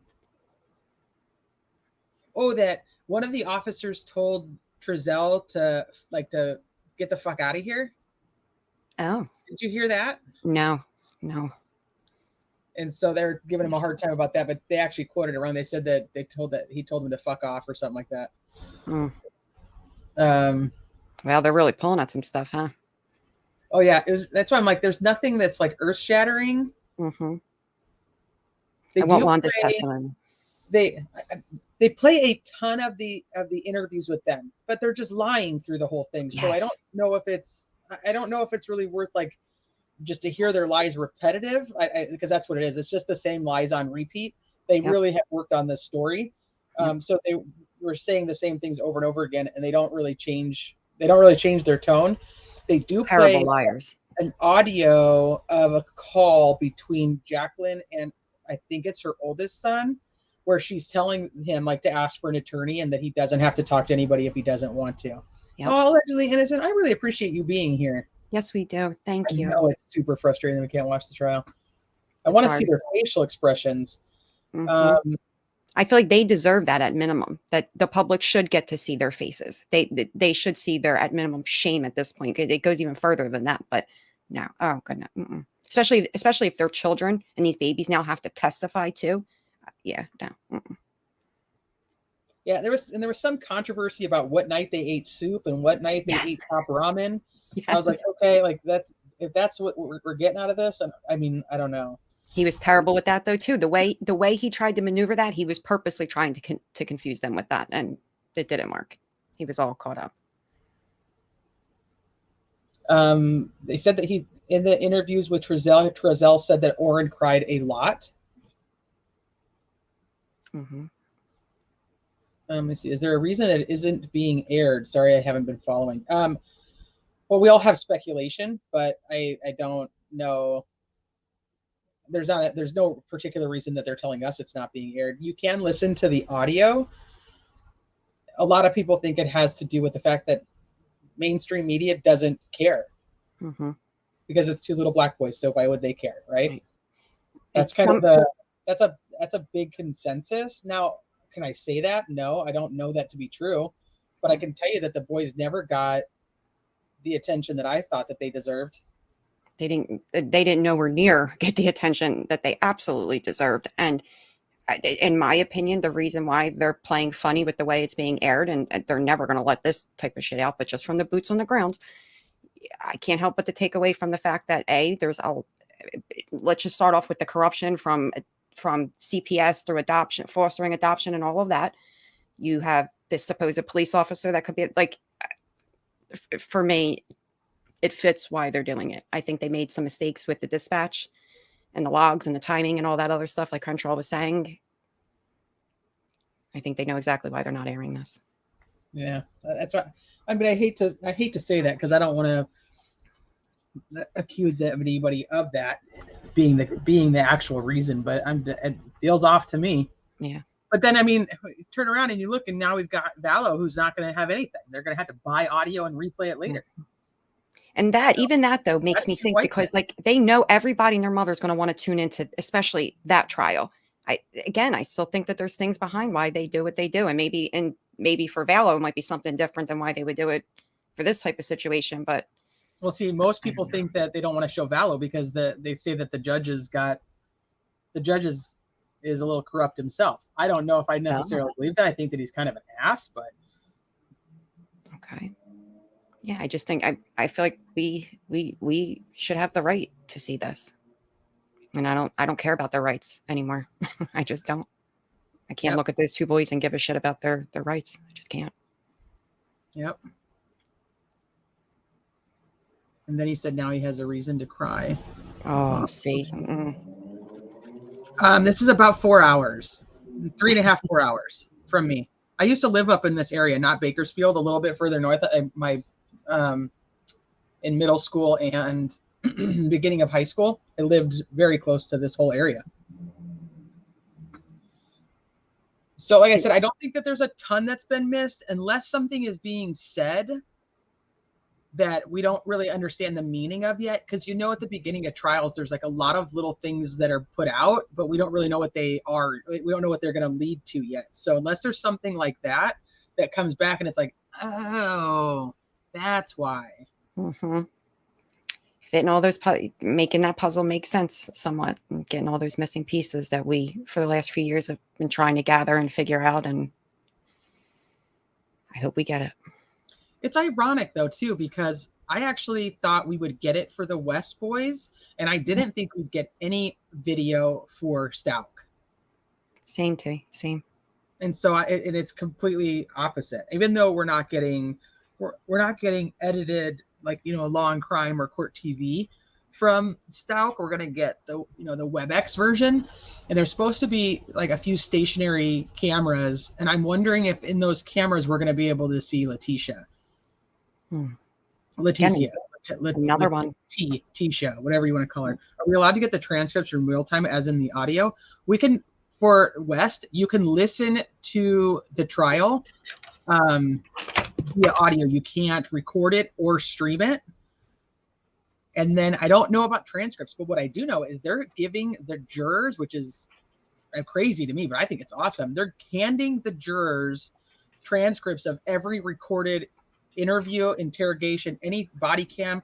If it's a video or audio, they're handing transcripts to every juror so that they can actually read while they go through it. That's amazing. Now, well, are those being accounted for? I don't know, because that would be really cool. Mm-hmm. I think especially think about being a juror on this case. You need all of that, and you needed to be able to go back and do it. It's just, I don't even know how they managed to sort of doing no notes on which case am I missing today? Murdoch. They had no notebooks. Yeah, like I couldn't do that as a juror. Notes. These guys have transcripts. These guys have all of it. They have a whole juror packet. They have little TV stands that are right in front of the juror box so that they can actually see every document that's put up. They can look through all of it. It's all right there. That's awesome. I'm so here for Stout. I know. I'm going to do my best to follow and cover all three. Will I go insane? Maybe. I don't know. We'll see.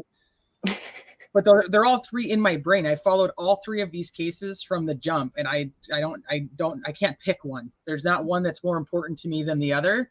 Yeah. So we'll figure it out and we'll make it work. Yeah, it's just going to be hard for me. I can't say like this one's more important. These all three are very important to me. Yeah. And it's weird to think that these were, cases from 2020, 2019, 2020, and to think I've been around these streets that long is just nuts to me at this point. You're an old head on the YouTube streets. Well, they had notebooks and they had to stay at the courthouse and collected by bailiffs. So the judge was saying to the jurors in the West case that they have like these envelope things with like the little prongs, you know what I'm talking about, like those manila envelopes that you just push them down. He was like talking to them about that at the end of court one day, and I was like, so are they keeping those? Like, how's this work? The jurors had access to the evidence in Murdoch. They did somewhat in the end. But I mean, you're talking a long time that they had to see all that evidence and then go into a room, and then it took them 2 hours and 50 minutes to come back and convict that guy. So it kind of is what it is. Yeah, Crime Curious. So tomorrow afternoon, 12:30 Pacific time, 1:30 Mountain, 2:30 Central, 3:30 Eastern. I'm going to be on Crime Curious. I don't know if Michelle's going to have time to join me. I don't know what her schedule's like tomorrow. We're going to be talking about the Gannon Stout case. If you guys aren't familiar with Crime Curious, she has an amazing website called crimecurious.com. I'm so grateful that I came across that. I can't even, it was like, God intervened. It was like Teresa He messaged me one night and said, Michelle, I found all of this on this website. It's amazing. It's so thorough. It's fact checked. It's everything. And then she's like, you have to go check it out. Go to crimecurious.com. I'm like, whoa. And sure, she was right. And it was amazing. So I'm very thankful that I found her website and that I have the opportunity to go onto her channel tomorrow. And she was on our channel a couple weeks ago. She has been fully invested in the Gannon Stout case. She lives in that area and is going to be going to the trial every day that she possibly can. If they have the seats for her, she will be there. I know that her plan when the trial starts, which starts on Monday. So let me be clear. So the trial starts Monday, but they have like 117-ish potential jurors. So even though they did all the voir dire for the jurors, they went through, I don't know, like 500. They knocked it down to about 117-ish. On Monday, April 3rd, they're going to be going through those. So they have to still pick a jury of 12 plus 6 alternates from those, and then they're going to do opening statements. So evidence won't be seen until Tuesday, but opening statements should be Monday afternoon is what he said. And if you haven't listened to the Stout case, that judge his voice is like butter. It's gold. It's like but she has, and Crime Curious, I mean, she is extremely intelligent. So no matter what case she follows, I think that she'll do a great job. Yeah. So if you're not subscribed to Crime Curious, please go there. I will be there tomorrow to talk about Gannon. West case. Let me go back to the West boys. Keep up the great work for the voice. Thanks, TNT. Thanks, Lena. West boys, the trial, 3 days in. There is no court tomorrow and no court next week. This one is audio only. So I put the link in the description of this video. If you want to listen to the audio, you have to listen to it in real time. There is no replays. There is no rewind button.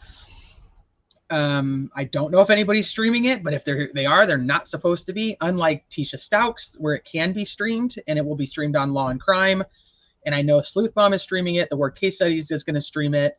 I think they said Ickadmel is going to be streaming it.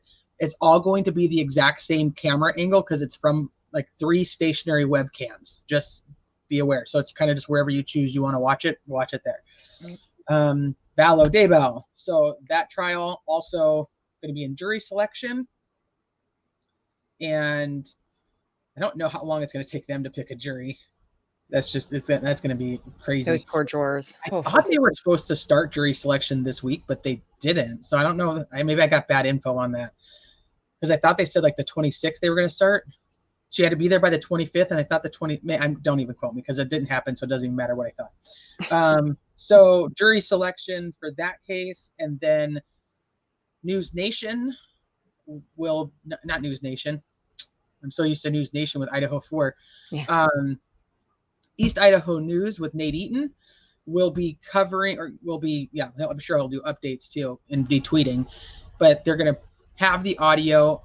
They potentially could have the audio that night, or they will have the audio up the next day of the prior day's hearing, but it's just going to be audio.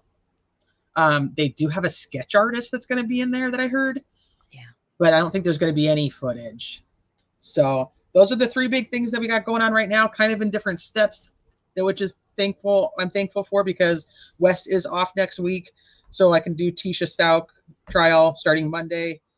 And then Monday is jury selection for Ballo Daybell. So that's not my favorite part of a trial, so I don't really care too much about it, but T&M has such a better ring to it. I cannot with lines. Muscles and Mascara, thank you so much. Thank you very much. Yes. It was all Michelle. Michelle put all this together, and I No, you function it. You drive the bus, babe. I just your little info person. You're Thank not a little info person. You bring it, girl. Don't you be selling yourself short. So anyway, without you, babe. See you guys mañana on Crime Curious. Yes. And then we will be back next week to do some updates on whichever case of those 3 most likely. We want to do updates on all those 3 cases. Sarah Boone, I'm not overly into Sarah Boone. You know, I know that Word Case Studies and Truth Teller and Allegedly with Brittany are covering a lot of Sarah Boone. If you're interested in that case, it's not one that I got too attached to, but I do listen to it on theirs. Yep. Allegedly Innocent, shoot, she does amazing updates on all the cases. So I know that she does. Will you do updates on the West trial too? I know that you're covering. I don't remember his name. The one that they're talking about with the hazing incident. Oh, okay. Oh, that's a good one. Thanks, I don't Lana. even know all the details that I saw a video and I was like, that is craziness. So Trent, is that his name? Trent? Yes. Somebody tell me. You're on to it, T. Thank you, TNT. Yes. Thank you very much, Jody, and thank you for everything that you did. And I hope that you are doing well. I'm not doing West. I got Stephen Smith and Trent. See it as Trent. That's the one. Trent. That's what I was asking. Will you do any updates on the West boys? I knew you were doing Trent. That's the one I knew you were doing. And Stephen Smith. That's another one that I have a hard time with. I don't know. Yeah. It's an interesting one though. I tried. The Trent one though, it is horrific. I saw that video and I was like, these kids. He's like, nope. Jody, thank you too, babe, and hugs to you and your whole community over there. Great job in keeping this case in the light that it needed. And Lori Ballow's a big one for you. Big. It's going to be a big case for true crime community, I feel, altogether. I know that TNT does a lot of Idaho 4. Yes, she has and great then some of coverage. the smaller cases, like Sheldon Jeter Jr. and Rachel Del Tundo, they should have a lot more attention on them. Yes. But I know she's covering, and I don't remember his name, but he's the one that he's the ex-husband, and the new boyfriend got arrested for unaliving him, and they were thinking that the ex-wife was going to end up getting popped for conspiracy, but I don't know if she ever has. Don't remember his name though, but Teresa getting popped. Yeah, she's going to get popped for. So there's lots of cases going on. I wish I had the time to be able to cover everything in the world. I can't. But there's amazing people in this community that do cover other cases and cover some of the same cases with a different spin or different thought process that I appreciate and I enjoy. And I thank you guys for being here tonight. Every single one of you, no matter what time it is, you guys always come and you hang out here, and I appreciate each and every single one of you. Yes. Thank you for making our chat just an awesome one. You are kind and cool, and you respect each other. You respect us. Mods, Delana, BR, so much love to you guys, and thank you, because we couldn't do it without you in that chat. So thank you all. Love my mods. Thank you all for caring about the boys. Love my newborn Michelle. Maria! Back, my Very mother welcome. face. I will see you guys tomorrow over on Crime Curious. Go and enjoy the rest of your evening, night. Get some rest. Yep. See you tomorrow. Love to those channels, guys. We love you. Love you, Mia Moore. Loves you.